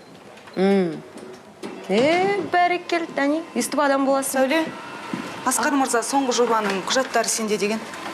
Я? Почыңызға жіберейін? Жібере салшы. Сәуле, мен Шымкентті біраз аралап шығайын деп едім, соған сен сияқты жас әдемі қыздар қайда барады, не жейді, бос уақытын қалай өткізеді, соған біраз көмектесіп жіберсең, бұл жерде баратын жері жоқ осы. Бұл Шымкент қой. Алматы мен Нұрсұлтан болса түсінер едім. Бір ойланатындай қай жерге барсақ болады деп. Біздің жастарымыздың барлығына іштері пісіп быт-шыт болып жүр. Шымкент негізі өте әдемі қала. Қыдыратын жерлері өте көп. Мысалы, Дендропарк бар, Жайлау көл паркі бар, Шымкент плаза бар. Қызық емес. Жайлау көл паркі. Айтпақшы, менің атым Ержан. Мен Асқардың ұлымын. Біраз уақыт осы жақта жұмыс жасайтын боламын. Если что, любой уақытта call me. Жарайды. Окей. Рахмет. Құжаттар жібере сал. Жіберем. Не айттың? Соларсың дедім. Дымда. Бол тез жаса ананы дұрыстап. Дұрыс емес мынау. Қайттан жасама.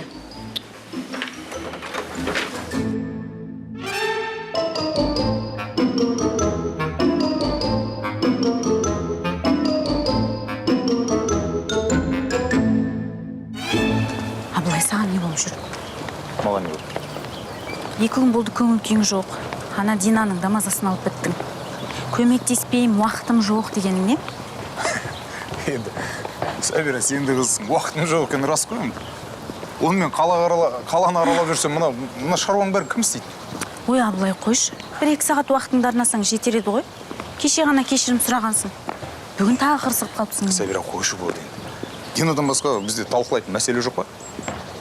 Айтпақшы, бізде қол өнершілердің көрмесі қашан болатын еді? Ол 1 аптадан кейін дайындықтарының бәрі бітті. Енді бір шеберлермен кездесіп пысықтап алсақ болды. Негізінде көрме ашық аспанасында болады ғой. Күшті болады деген ойдан. Жақсы екен, Не, айтпақшы, музыканттар болатын болсын? Оларды шақырып қойдым. Өзіміздің ұлттық ансамбль. Домбыра, қобыз, андай. Үлкен оркестр болып өтті ме? Келген кезде дейтіндей қонақтар бар. Шақырып қойдым олардың бәрін. Қонақтар демекші, шетелдік қонақтардың жататын қонақ үйін реттедіңдер ғой? Оларды бірінші кезекте орналастырдым. Тура осы жерге жақын маңайда қонақ үй. Айтпақшы, Абылай. Мүмкін Динаға бір сыйлық аламыз осы жерден. Сырға ма, алқа ма? Қойшы. Ана 2 сағатты құм сағаттың орнын ауыстырыңдар, ана жер қоясыңдар. сосын ана оюды алып тастаңдар.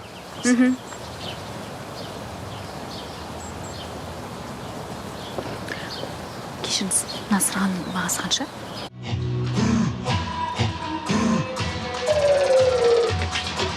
Талғамың артаңдауым сай келмейтін әлі мені мысырлық миықтарға ерме Тарғымысың мияулап келе тұрмалайды сені тезірек келмен әтерге Карамель, баралем, бара бер баралем Жаныма беремін мен жаңа дем Енді не болар маған Параллель, карамель, тілімнің Кешіріңізші. Қалайсыз, Нұржан? Иә, нормально. Мен Шымкенттің әсем жерлерін көрейін деп едім ғой, соған мүмкін Майра екеуіңіз маған экскурсия жасайсыздар, а? Жақсы, жарайды. Майра да қарсы болмайтын шығар. Жастарға жерге барып демалады дегендей. Шымкент плаза, со Арбат, со жақтарға барамыз ғой.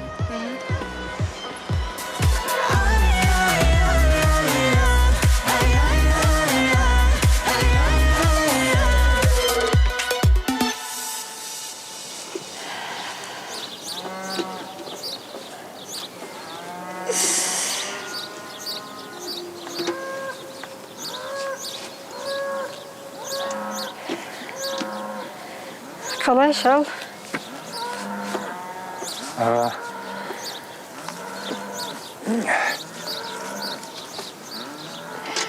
Иә. Ана баламен сөйлестің бе? Не дейді? Үйленетін ой бар ма, жоқ па? Бала не, жалғыз менікі ме? Өзіңше. Өзің неге сөйлеспейсің? Қызық па демей? Айтып жатырмын мен. Үйленетін болса бір хабарын берер. Өзің әкесісің. Былай келген кезде еркек сияқты сөйлеспейсің ба былай? Онсыз да мазам болмай тұр. Басымды ауыртпа ше.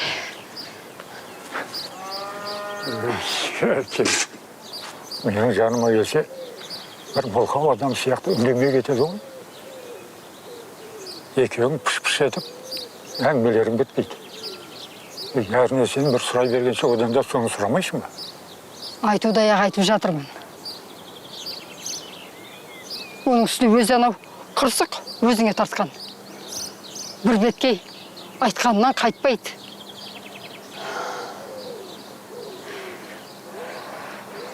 Оның үстіне анау алдыңғы жағдай бар дегендей. Жа болды, доғар.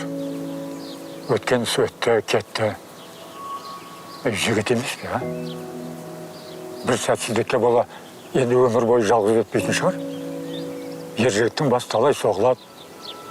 Соғын бала қайсып қалса, онда неменесіне шалбар киіп еркек болып жүр, а? Оны өзіне айт. Маған несін айтасың?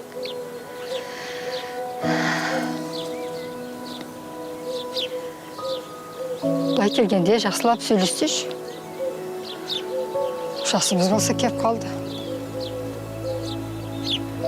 Немере сүйетін кез бола ма өзі жоқ па?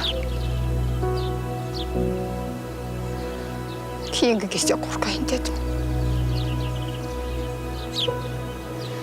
Сенің де жүрегің сыр бере бастады.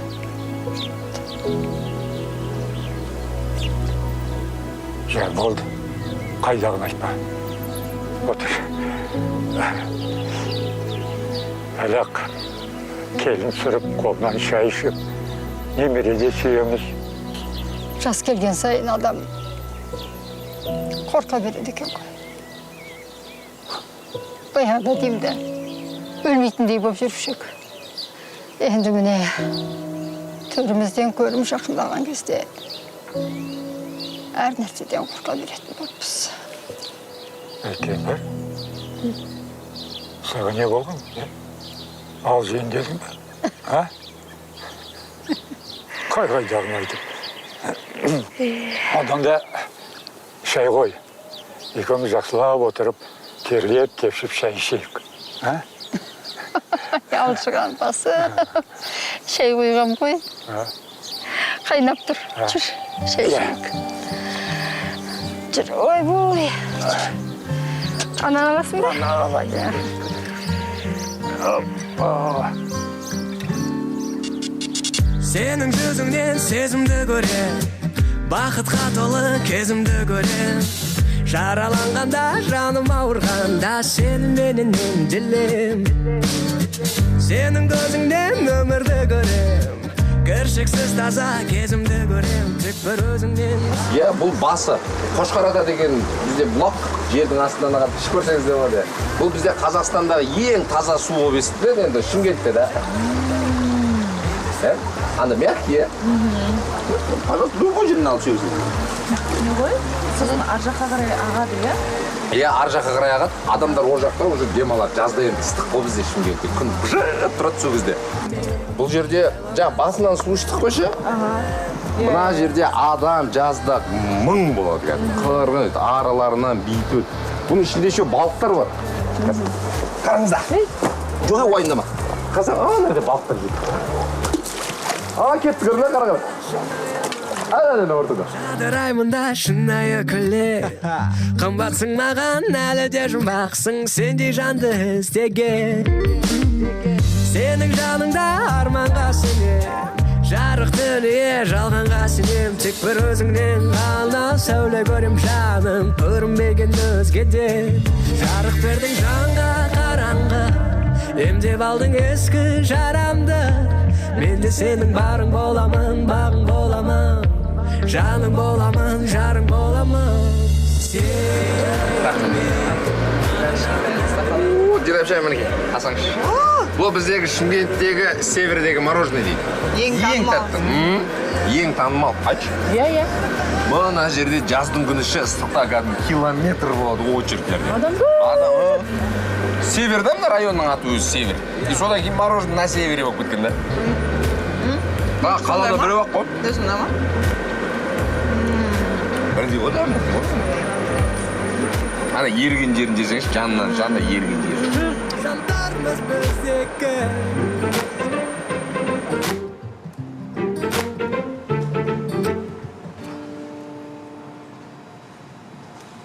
Абылай, Дина қайда? Білмеймін. Қалай білмейсің? Солай? Қайда кетті? Білмеймін. Не болған бәріңе Дина деп. Жүрген шығар қалада қыдырып. Енді ол қаланы білмейді ғой, сен оны жалғыз жібере салдың ба? Балама не адасып кетеді? Мен өзім звондайыншы. Енді барып көрсетіп, көмектессең нең кетеді? Ондай адамдар жететін сияқты. Алло, Дина? Алло, я Сабира. Қай жақта жүрсің? Мен қаланы аралап жүргем қыдырып. Кіммен? Қасымда Нұржан, Майра.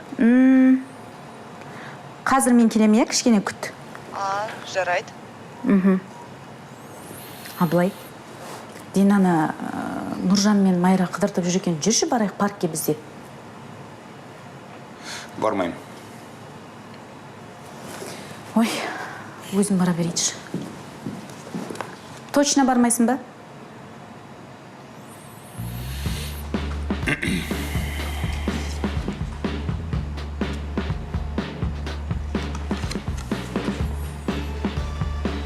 Дина, кешірші, оралшы.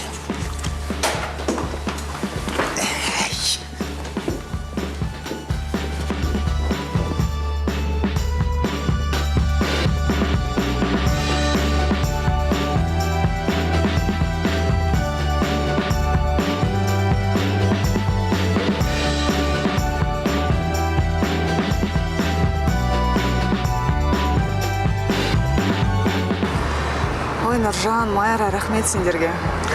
Екеуіңнің арқаларында Шымкенттің неше түрлі әдемі жерлермен таныстым. Тамақтары шыннан да дәмді екен.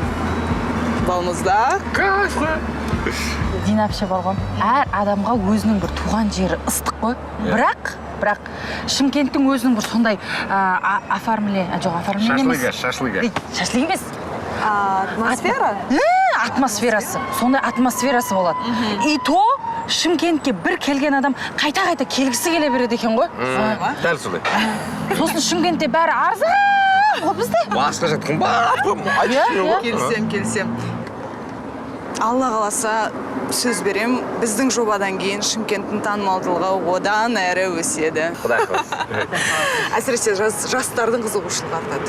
Ой, сіз әлі көрмеген, бармаған мыңнадан жер бар Шымкентте, айтшы. Ештеңе етпейді, барамыз, көреміз. Құдай қаласа. Дина әпше, сіз біраз боласыз ба Шымкентте әлі? Ой. Қалайсың Нұржан? Қалай? Қайсыз? Сәлем. Жақсы шүкір. Қалайсыңдар? Дина, біз Абылай екеуміз саған түнгі Шымкентті көрсетейік деп келдік. Қалай қарайсың? Білмеймін, енді қаланың сыртына апарып лақтырып кетпесеңдер болды. Жоқ, болмаса біз апарып тастайық та? Жоқ, Нұржан, біз Сабира үшеуміз көрсететін жерлер. Таныстырмайсың? Ой, құдай қаласа болашақ келіндеріңіз сәлем сақ қой. Сәлемдер. Абылай. Сабира. Кеттік онда. Кете берейік онда біз. Сендер жүре беріңдер. Рахмет. Жақсы, Дина әпше. Жақсы, Нұржан. Алло? Алло, Сабира, тез кел үйге. Ау? Қару ауырып қалды. Ыстығы көтеріліп тұр ма не? Иә, тез келші үйге. Жақсы. Қазір келем. Не болды, Сабира? Ой, мен балам ауырып жатыр екен. Мен сіз аралауға тура келіп тұр. Әрине. Нұржан! Мені де жеткізіп тасташы. Да? Жүріңіз.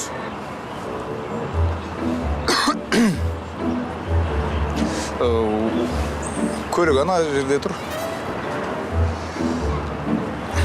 Жүріңіз. Қыдыра береміз ба? Қарсы болмаса, қыдырайық. Жүріңіз. Жоқ.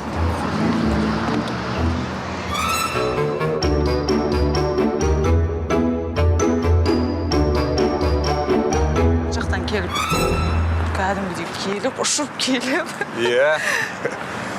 Енді жалпы біздің Шымкенттің тарихы өте тереңде. Оны бірі біледі, бірі білмейді.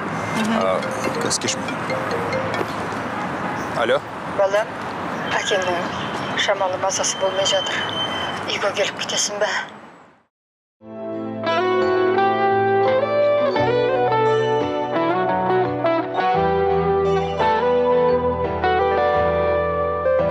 Ғашығым бегім асылым менің аймалың болайын сенің бегім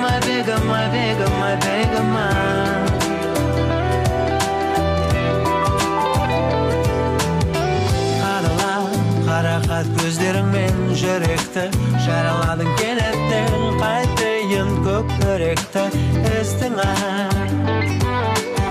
қалғанда бір мен үшін жарала кереме сезім беріп мағанда сен менің тереңіме жеттің байқатпай ақырын қарап шығып ендігім бар ойды азап қылып ұнатып қалғанымды сездің асылым сездің жүректі ездің асылым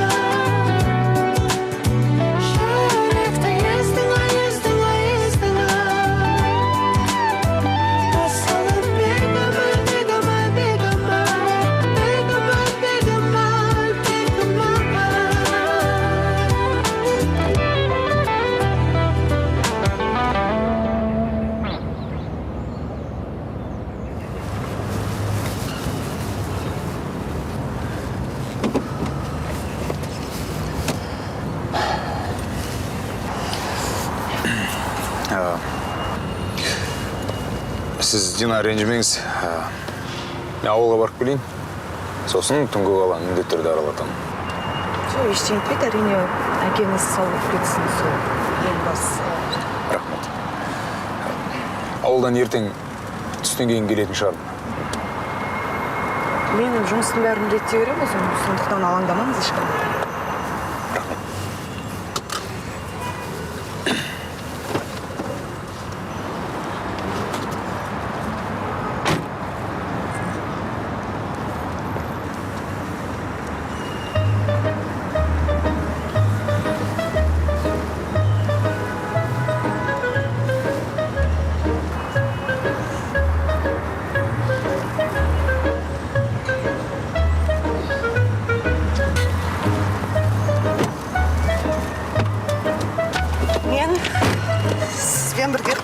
ауылға барам. Ауылға? Сіздікі жай ма? Ауылға барам келіп тұр, ода тұрған не бар. Егер де жоқ десең сонда... Жоқ деппін ғой. Әрине, иә.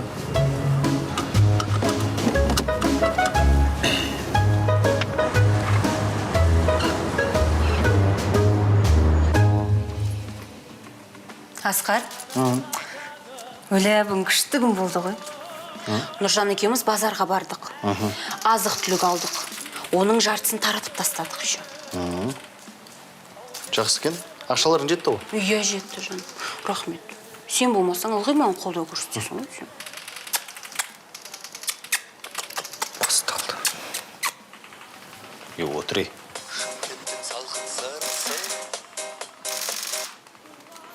Алло. Қалайсың? Жақсы? Қойшы. Тыныштық па? Иә, әрине барып қайт. Дина? Ол не істейді о жақта? Иә, жарайды, өзің шеш. Сәлем айт. Жарайды. Не болды? Ана, Абоштың әкесі ауырып қапты. Қойшы. Соған ауылға барып қайтайыншы дейді. Бар деді мен. Енді барып, Дина бірге барам дейді. О, не қатысы бар? Абоштың әкесі қайда, Дина қайда? Қатырдай. Барса не бопты? Барса, екеуінің де басы бос. Жүре берсін. Сен немеге соншама ашуланасың ол? Әлде сен қызғанып жүрсің ба? Қай-қайдағын айта бермеш? Екеуің басы бос болған не қатысы бар? Мен Динаны қызғанып? Мен оған бір тапсырма бердім. Соны уақытысында бітіру керек. Клиенттердің ақшасын алып қойғанбыз. Ол енді ергіп ауылда жүр. Қалай үлгереді? Жарайды, солай болғай. Балам, сен қалайсың? Не істедің бүгін? Мен күні бойы қоңырауларға жауап беріп отырдым. Офистегі қызметкерлерге шай, кофе тасыдым. Шай, кофесі несі? Мен енді қабылдау бөлмесінде отырған жоқпын ба? Ол жақта адамдар кофе мен шайға тоймайды екен. Асқар? Сен ұлымыздың немене хат шығып қойдың ба? Кофесі несі, шай несі? Бизнес үйреттедің ғой, бизнес. Қош андағыңды. Ертеңнен бастап әкеңнің артынан қалма. Жанында жүр, үнемі қарап жүр, қайда не істеп жүр, қалай бизнес жасайды. Ұқтың ба? Сен де бір арманың бітпейді екен. Жарайды. Ертең менің қасымда кабинетінде отырады. Түсіндің ғой? Ертең бүкіл қағаздармен таныстырамыз.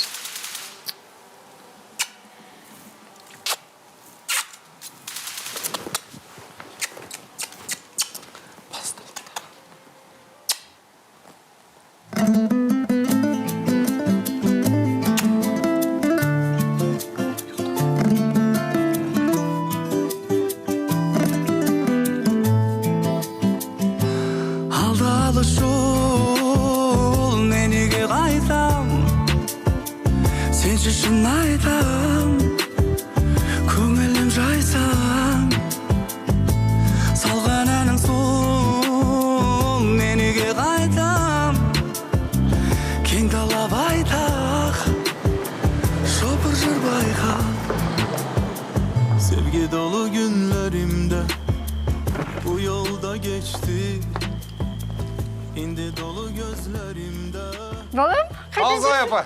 Денсаулығыңыз аман есестер ма? Құдайға шүкір. Ойбай. Иә. Абылай. Ойбай, айналайын, қарағым ау. менің- Келін әкеле жатырмын деп неге айтпайсың? Қызықсың, өзің қатырасың. Айналайын, сол. Қош келдің, қызым. Айтпайсың ба, ертерек дайындалу керек дегендей. Мен барып көршілерге барып берейін. Ана Әлима, Қалижат, кім біледі тағы да. Мен барып берейін. Тоқта. Бұл келініңіз емес, бұл келін емес ешқандай. Менің әріптесім. Бір компанияда бірге жұмыс жасаймыз, иә. Ойбай, көтік, не дейді? Онда неғып жүр ойбай, Неғып жүргенде, енді әкем ауырып қалды деп ала шапқын жасап аяқ астынан сосын екеуміз асығыс осылай шығып кеттік. Орамалыңызды тағыңыз енді. Ойбай, Тамаққа түсуге де шашыңыз. Не, айтпақшы, Дина, менің анам Гүлжан. Танысқаныма қуаныштымын. мен де қуаныштымын. Ал жарайды балам, әкең ана жақта. Сендер үйге кіре беріңдер, мен шай қойып жіберейін. Мен сізбен барайын, көмектесейін. Жоқ, қажет емес, мен өзім-ақ дайын тұрмын ғой. Ештеңе етпейді, жүріңіз. Жарайды, жүре ғой енді. Айналайын сол.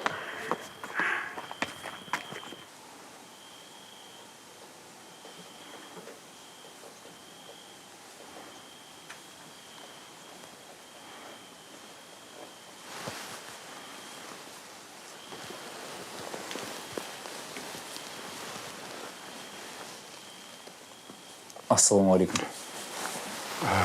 Қалыңыз қалай, әке? Құдайға шүкір балам, жақсымын. Денсаулығыңыз қалай? Жақсымын балам. Міне, әке, дәрілеріңізді алып келдім.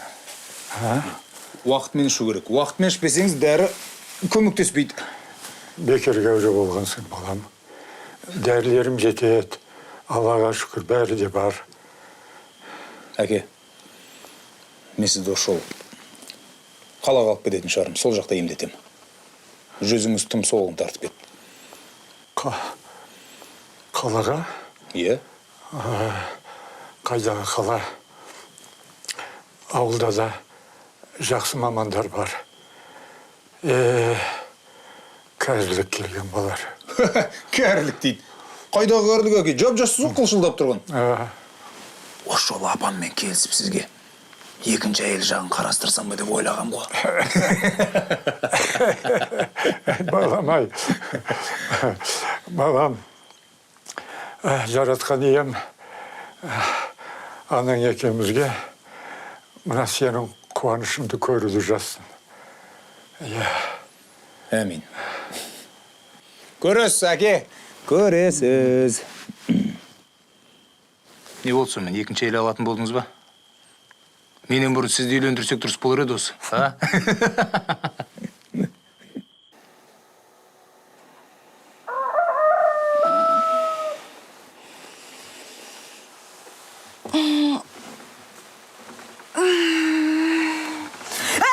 Бісміллә. Қызым, ояндың ба?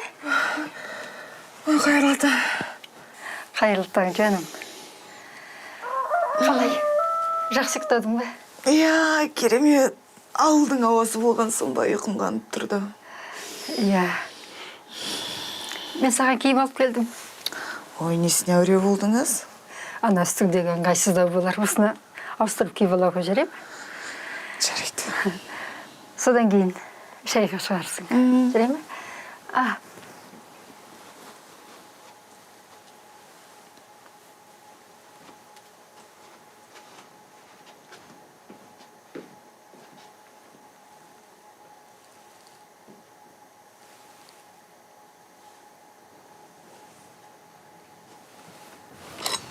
Апа?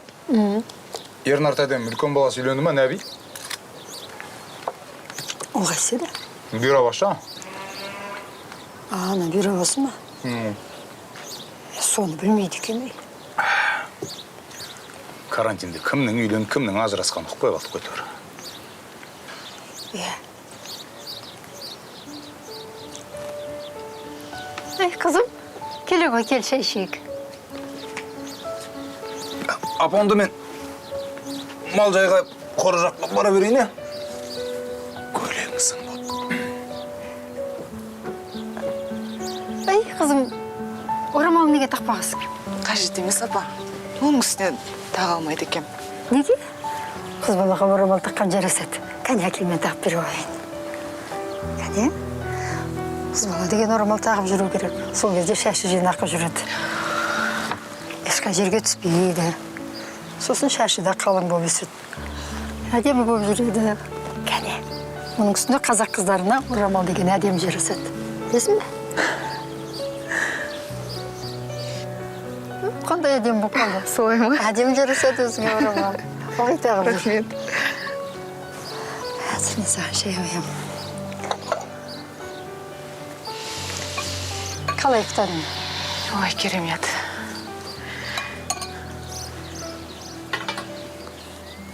Ауылдың шайын сағынған шығарсың, ә?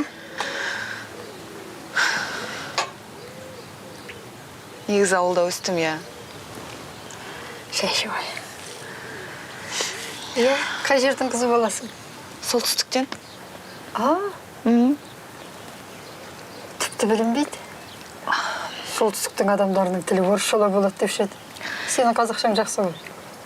Мен апамның қолында өстім ғой. Ол кісінің қазақшасы керемет еді. Содан болар бойымызға жақсылап тұрып бір сіңген. Жөн екен. Бізде Абылайға бар жақсысын бердік қой. Қатарынан кем болмаймыз деп, әкесі екеуміз жақсы адам болу үшін бәрін жасадық. Көрініп тұр, апа. Иә. Қатарының алды, жұмысы да жақсы. Оның үстінде бізге жақсы көмектесіп тұрады. Туысқандарының бәріне көмектеседі. Өзі жомарт, мәрт. Тек сол жалғыз жүрген жанымызға өтеді.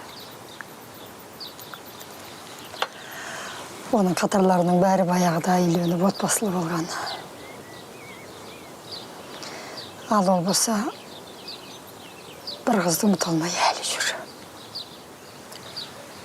Олардың араларында не болды? Әй, Құсмай, сендер де түсіну қиын ғой. Қазіргі жастардың өзінің ойы бар, өздерінің арманы бар дегендей. Абылай бір қызбен бас қосқан. Сөйтіп екеуі үйленетін болып шешті. Біз де қарсы болған жоқпыз. Содан той болатын күні жаңағы қыз, мен жаспын, жұмыс істеуім керек деп хат жазып, Абылайды тастап кетті. Содан бері қанша уақыт өтсе де Абылайым айыға алмады. Бірақ та біз үмітімізді үзбейміз. Сол ғой кеше. Сені көрген кезде үмітім қайтадан жанғандай болып еді. Айып етпей жүре ме? Уайымдамаңыз, апа, бәрі жақсы болады. Иә. Ал. Шай іш, ыстықтай іш. Ой, шайыңыз керемет енді.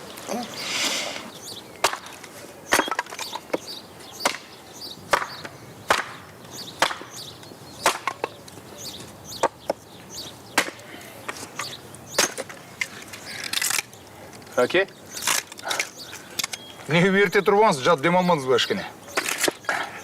Мен тәуірмін. Енді шамалы ауырғаным болмаса.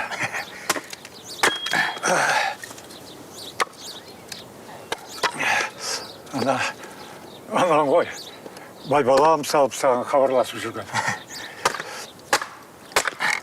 Балам, дені жақсы бол екен. Тәрбиелі, ашық. Өзі екеуіңнің араларың қалай, а? Араларыңыз деңіштегі. Айттым ғой, әріптесім, досым. Біздің кезімізде қыз бен жігіт бірге жүрсе, ниеттері, ойлары әрде болады. Біз тек үйленетін қызды ғана ертіп жүрші едік. Ал сендер түсінуден қалдық. Бір нәрсе болса, досым, әріптесім дейсіңдер, а? Ой, әке, сізде.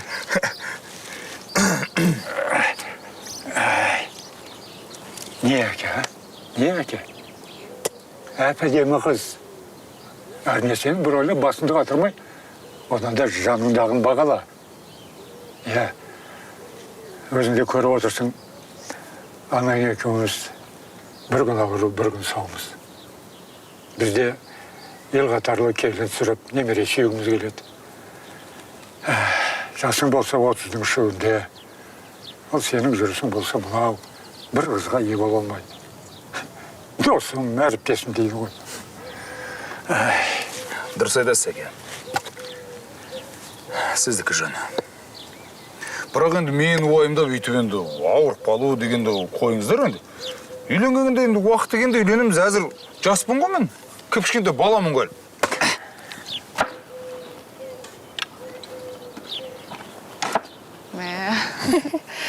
Күшті. Міне. Осылай турайтын болып тұрсыз ғой, иә, сонда? Иә, осындай құрлығымыз бар. Осылай тураймыз. Әйтпесе мынаның бәрін қолмен кесіп отыратын болсаңыз енді. Әрине, уақыттың бәрін алады ғой. Міне осылай тураймыз да жайып қоямыз. Сосын кептіреміз. Қанша уақыт келеді сонда бұл? Бір апта, 10 күнде келіп қалады. Содан кейін қыс бойы сусын алып ішеміз. Бізде қарақат, бүлдірген тереміз. Содан варенье қайнатамыз. Ой, апамның тосаптары керемет еді. Біз әр елдің салты басқа деген ғой. Иә, бізде күн суық қой. Сондықтан көкөністер бар да, бұлай қақ істемейді екен бізде. Енді ауа райына қарай. Не өседі, соны азық қылады ғой адамның бәрі. Бізде енді қазір көкөніс көп. Сосын текке қалмасын дейміз да, осылай қағы жасаймыз. Соған да шүкір, босқа бұзылып кетпесін дейміз де. Мен барып тағы да тұрып келейін. Көмектесейін ба? Көресің бе? Көргім келіп тұр. Бола ма? Көрсең жүр. Көрсең, қарағай, елебай. Бұлдыр. Иә, мен астына қоямыз. Ал, соны алман аласың. Сиыр салайын деп жатқан сияқты. Саласың.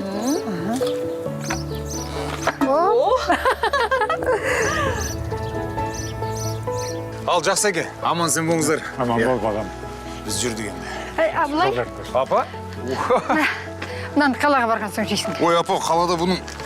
Мұнаң бәрі бар ғой қалада. Енді бізге жолдан Ақмешітке соғамыз, бірден соқпаймыз бізге. Ей, ауылдағылай, қайдан болсын? Маған бере беріңіз. Алама жаным. Үйге барғасын, шай ішесін жарай ма? Үйге келіп тұр. Жарай ма? Жиі келіп тұр. Үйге барғасын. Ал, жолдарың болсын, балаларым. Аман есен жетіп алыңдар. Жақсы, сізде енді еркелегенді қойыңыз енді, өйтіп қорқыта бермеңіз адам. Ал, жақсы әке. Аман сен болыңыз, иә. Апа, жақсы. Бірден керек болса хабарласасыздар ғой. Иә. Аман жүріңіздер. Жақсы. Жолдарың болсын. Ал, жолдарың болсын.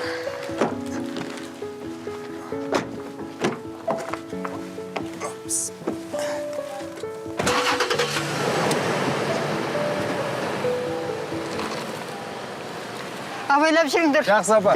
Әке, жақсы, сау болыңыздар.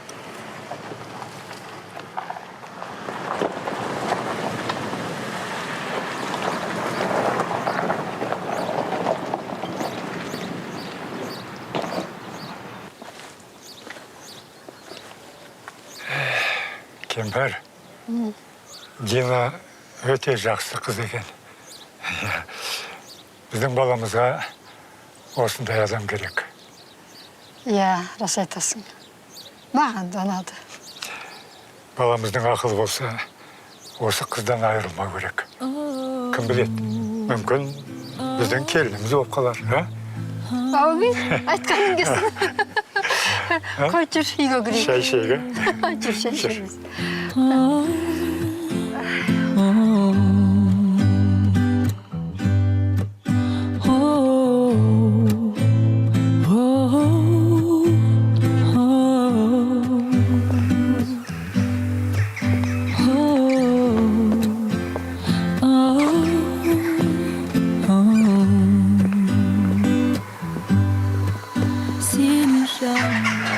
Бұл Ақмешіттің көріне байланысты аңыз әңгімелер өте көп.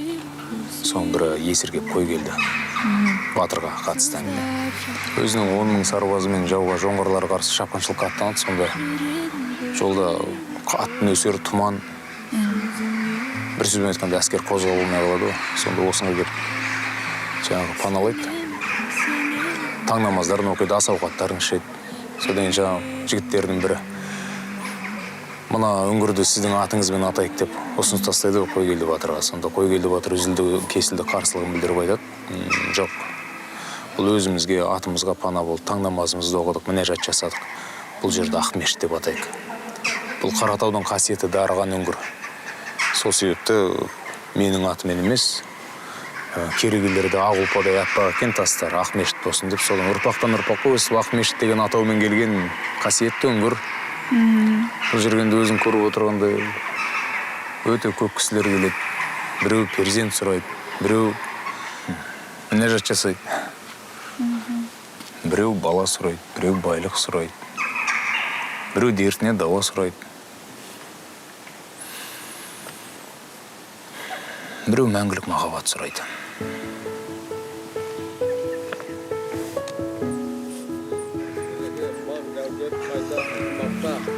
Ерекше әсерде тұрмын. Алдан есмесін, молдан болсын, 41 қызы жетіп балдарым айналайын. Бастарыңа бақ болсын, ұзақ өмір берсін, денсаулық болсын. Алдан есмесін, молдан болсын, тілек қабыл мұрасат көргендері жас болсын. Аллахың көргендері болсын, мадам. Рахмет. Әмин, рахмет.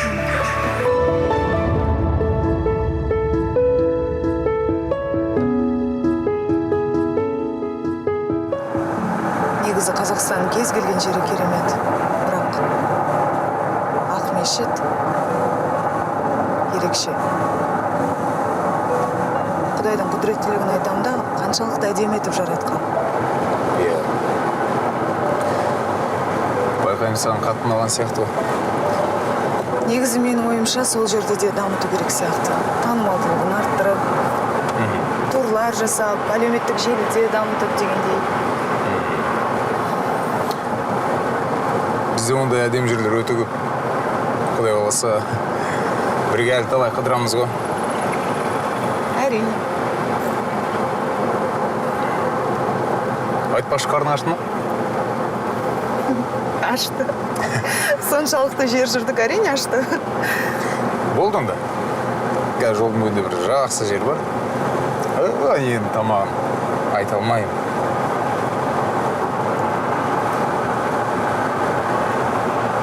Бұл жердің бар ғой, кәуабы бүткіл Шымкентке хит қой. Оны жемей кету күнә енді. Мақтаған кәуаптың дәмін көрек олай болса. Жаным, қалайсың? Ой, рахмет, жаным. Баяғыда біз бала кезден айналысатын бұл кісілер осы кәсіппен. Әлі күнге дейін. Басында кішкентай ғана еді, бір бұрышы ғана. Алла. Бір нәрсе сұрасам бола ма? Сұра. Кішкентай балалар жұмыс істейді екен, мына жақта. Бала еңбегін пайдалану емес па ол?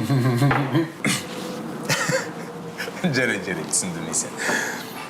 Бүкіл әлем үшін, сен үшін ол солай көрінетін шығар, ал бізде Шымкентте ол кәдімгі тәрбиенің бір түрі, үйреншік нәрсе.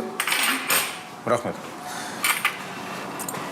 Енді, мысалға, мен өзімде бала кезінде осындай кішкентайымнан тірлікке араласып үйрендім. Су тасыдық, отын жардық, мақта тердік, шабыққа бардық дегендей. Бала кезімізден. Ол деген жастайынан шынығып өскен жақсы ой. Сусын да саттық көшенің бойында.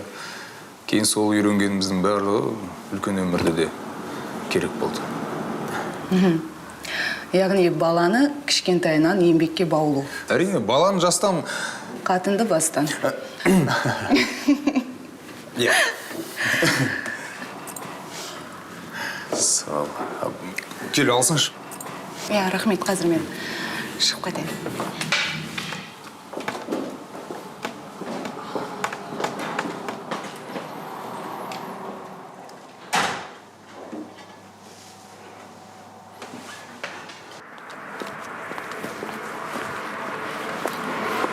Ой, қарындас, таныспаймыз ба? Полиция шақырам қазір. Ешқандай полицияның керегі жоқ. Өу, таныспаймын деп тұр ғой, құлағы керек ма не сен? Бауырым, араласып болсайшы ондайға.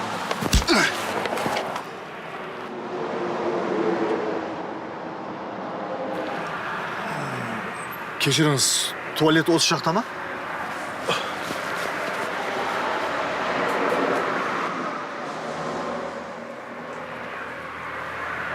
Қалайсың, бәрі дұрыс па? Жүр кетейік.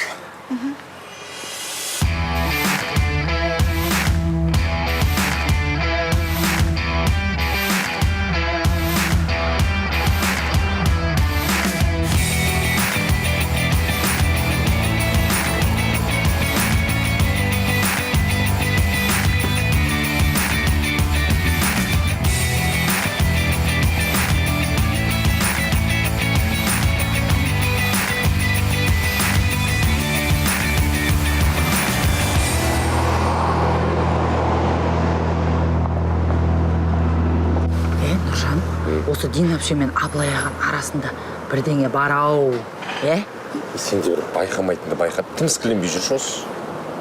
Ой, қалай байқамайсың, екеуі бір-бірін көздерімен стрелять етіп тұрды ғой. Білмеймін. Басында ит пен мышық құсап екеуі ырылдасатын да жүретін бар ғой. Шай ма, бір нәрсең бар ма? Қарны ашып кетті. Мен постоянно келіп шай сұрай бересің. Ана орыстарда сөз бар ғой, от любви до ненависти один шаг деген. Екеуі сондай болып жүр ғой. Оның үстіне Абылай аға кәдімгі жігіттің сұлтаны ғой, бейт, әдем. Динапше де красавица, екеуі негіз бір-біріне жарасады, Мүмкін. Немене кісі болсын, мүмкін. Деп. Өлейін, не айтам басқа? Жоқ, сан адам құсап әңгімелі отырмыз ғой, нормально қосылып отырсай. Бопты ал, не болды ары қарай? Жоқ, мен сен жүретін қызымын ғой, мен 1000 сөз айтып жатырмын, сен бір сөз айтып, деп өзің арасында әрең келесің. Телефоныңды алмайсың. Не айтса енді бопты, не болды ары қарай? Қойшы, айтпаймын, қызық емес уже, болды, кетіп қалды, пойыз ушел. Дені саумыз ба? Қарындасым, шай ма, бір нәрсе бересің? Әкемеңдер, вообще әкемеңдер, басқа жақтан барып ішсін. Әкемеңдер, болды, баршы.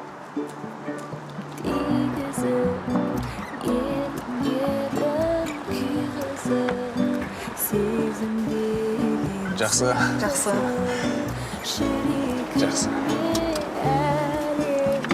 Рахмет. Жалғыз өзіңді сүйгізіп, жалғыз өзіңді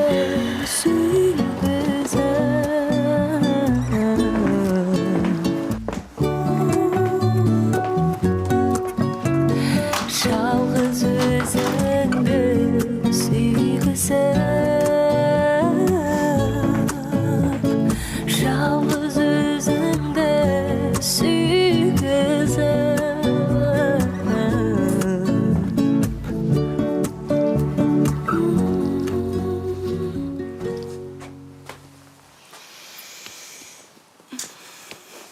Бонсуай, Дина.